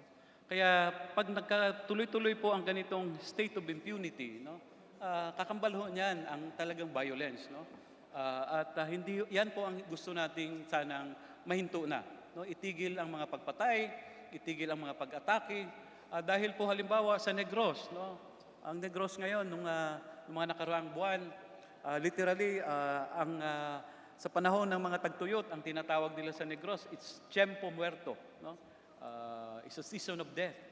Dahil ho, tagtuyot, no? Walang trabaho, namamatay. Pero nung dito mga nakaraang buwan po sa Negros, talagang literally, it's a season of death. Dahil kaliwat kanan, pinapatay ang mga leader magsasaka, leader manggagawa, kahit na isang abogado, no, leader ng Sagay Massacre, si Attorney Ben Ramos, na aking kasamahan sa isang samahan ng mga abogado, nag-iisang nung nakaraang taon, a year ago, he was murdered, no, by motorcycle riding gunmen. Nitong March, nitong kasalukuyang taon, doon ho sa Canlaon City, for example, isang incumbent city councilor, si Councilor Halandone, pinasok ng madaling araw sa kanilang bahay at pinagbabaril. So, ito po ay, gaya ng nabanggit ko, kabahagi ng umiiral ngayon, no, ng isang kultura o estado ng walang pananagutan. Kaya dapat mahinto ho ito, Ginoong Speaker, kagalang-galang na Minority Leader. Naniniwala po ako, Mr. Speaker, Your Honor, na dito po sa ating bansa bilang isang demokratikong bansa, meron po tayong karapatan. Ano man ang ideolohiya ng tao, meron po tayong karapatan na atin pong i-express ang ating opinion, express ang ating paniniwala. Naniniwala rin po ako, Mr. Speaker, Your Honor, na hindi ako naniniwala sa isang tinatawag nating paghawak ng baril upang magkaroon ng pagbabago sa ating lipunan. Naniniwala po ako sa kapayapaan. Palagay ko po, ang ating Pangulo naman ay alam niya ang kasaysayan ng ating bayan. Ating Pangulo ay isang matalinong tao at naniniwala po ako na nakikita niya ang kalagayan at naniniwala po ako na kung tutup din lamang ng ating mga otoridad ang sinasabi po ng saligang batas, naniniwala po ako na magkakaroon po ng magandang kalalagyan ating mga mamamayan. Sapagkat yung ating saligang batas, Mr. Speaker, ay naisolusyonan ang kahirapan po ng tao. At naniniwala po ako sa sinabi ng ating kagalang-galang na representante ng bayan muna na may mga kadahilanan kung bakit nag-aaklas ang maraming kabataan. At kinakailangan pong i-address lamang ito ng ating pamahalaan within the bounds of law. Hindi po yung karahasan. Hindi po karahasan ang kasagutan, Mr. Speaker, Your Honor. Hindi po yung blitzkrieg na pag-atake. Hindi po yung babalik po tayo sa rehimen na ang pinag-uusap po ay kamay na bakal. Hindi po yun, Mr. Speaker. Naniniwala po ako na ngayon po ang pagkakataon na ipakita natin na tayo po ay mga taong civilized at may kultura ng kapayapaan, Mr. Speaker. Nalulungkot po ako sa mga pangyayaring ito sapagkat kapwa Pilipino ang mga nag-aaway, Mr. Speaker. Samantalang pinabayaan po natin ng China na agawin ang ating mga isla na wala tayong ginagawa masyado.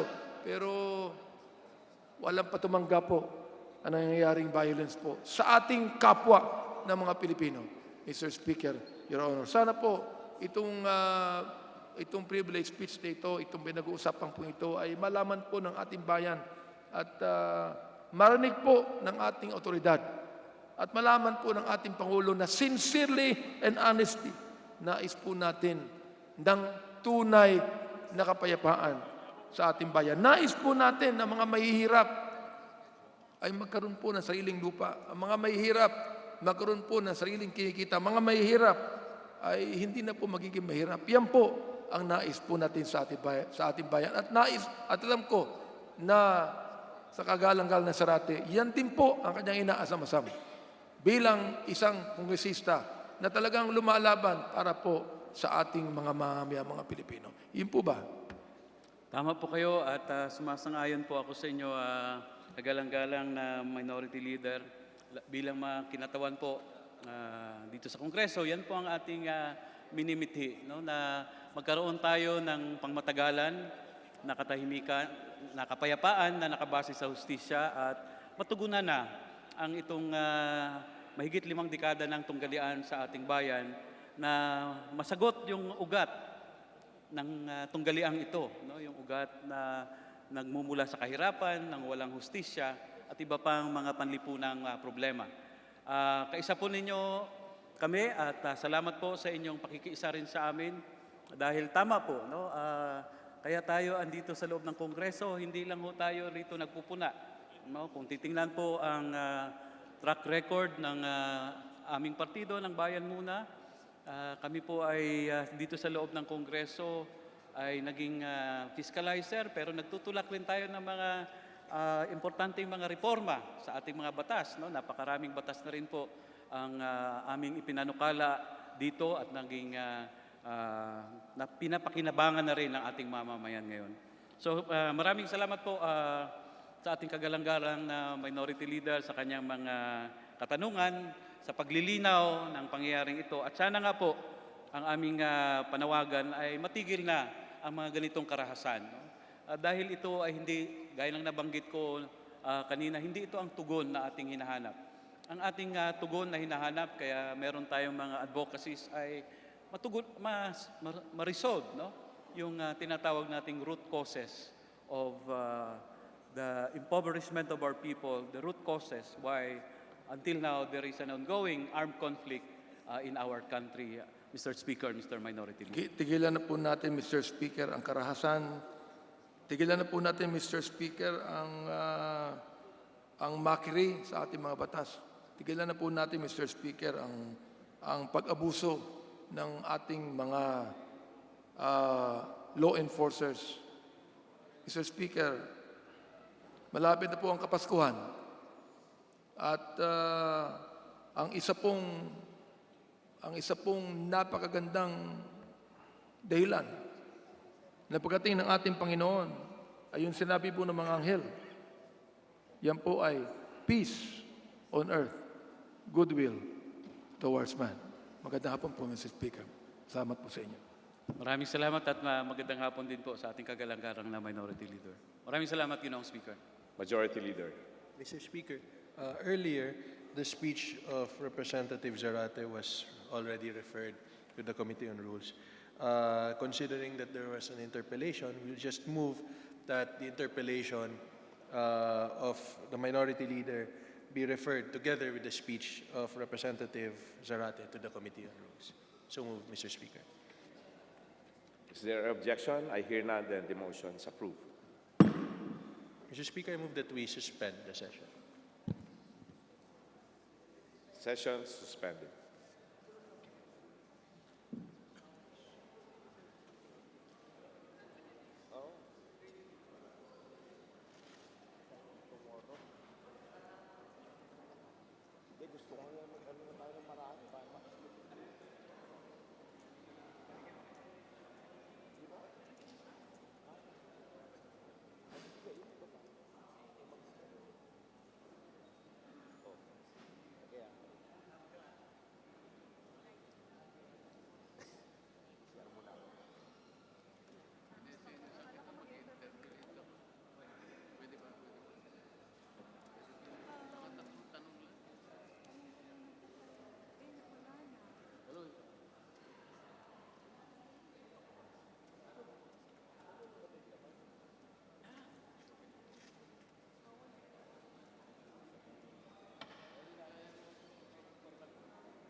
ang kita kanina. Malikot Alam mo, po kasi. Kita mo lahat. Top view. Kita lahat na walang tao. Ikuha ko sa'yo, hindi ko yun. Ang pambansang selfie. Selfie key. Nakaano ka, oh. Titingin ako sa'yo. Alam ko na. Alam na natin, titingin tayo. Pag tinaasan mo. Kaya, Sabay ganito ka rin. kaya, tingnan mo kay... Ay, nakasmile pa. Oo nga. Are you going to...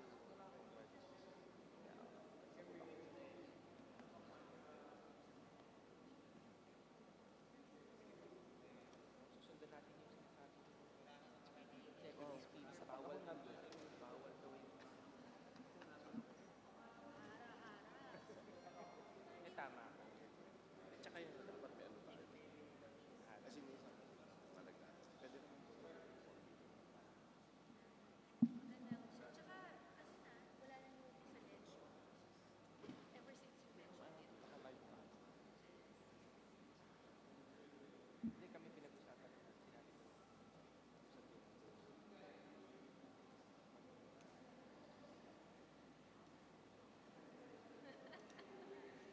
Reset.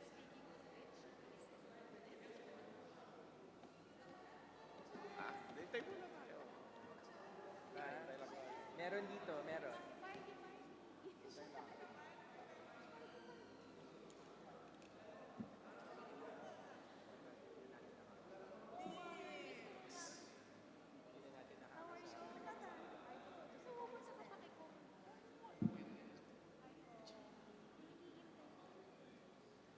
Mr. Speaker, as per the advice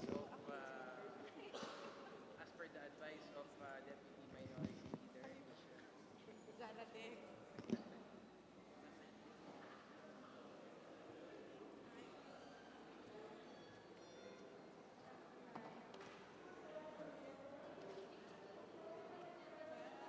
naglulok sa akin.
Adjourn.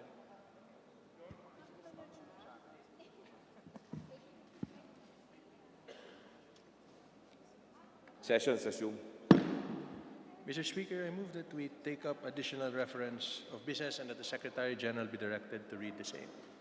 The Secretary General is directed to read the title of the bill.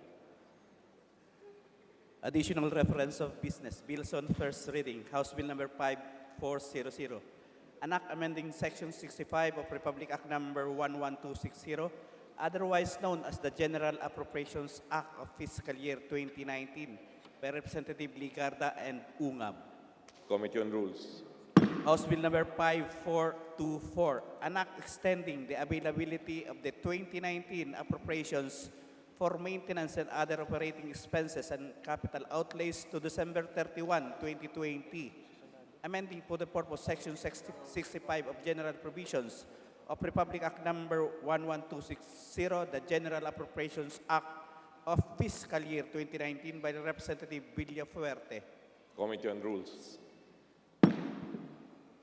Majority Leader. Mr. Speaker, I move that we adjourn the session until tomorrow, Tuesday, November 12, 2019 at 3 o'clock in the afternoon. Sessions adjourned.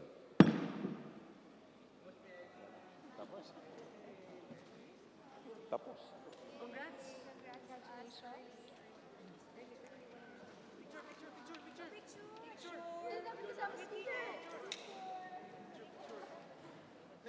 Yes, dun sa time. Liga, liga. Liga, liga. Yes, dun sa time, oh. Liga, liga tayo, tayo muna. Time. Liga, liga, liga. Liga tayo na. Ayan, akin. Liga, liga. Rules muna daw. Liga, liga, liga. Yung team po muna. Liga, liga. Bisaya tayo, lahat na. Liga na. Liga na. Liga, liga na. Ano, ano? Napakadala ng tao. Ang tao ko. People that remain.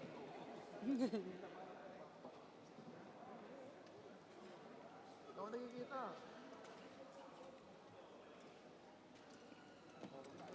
Ito ba? Oh.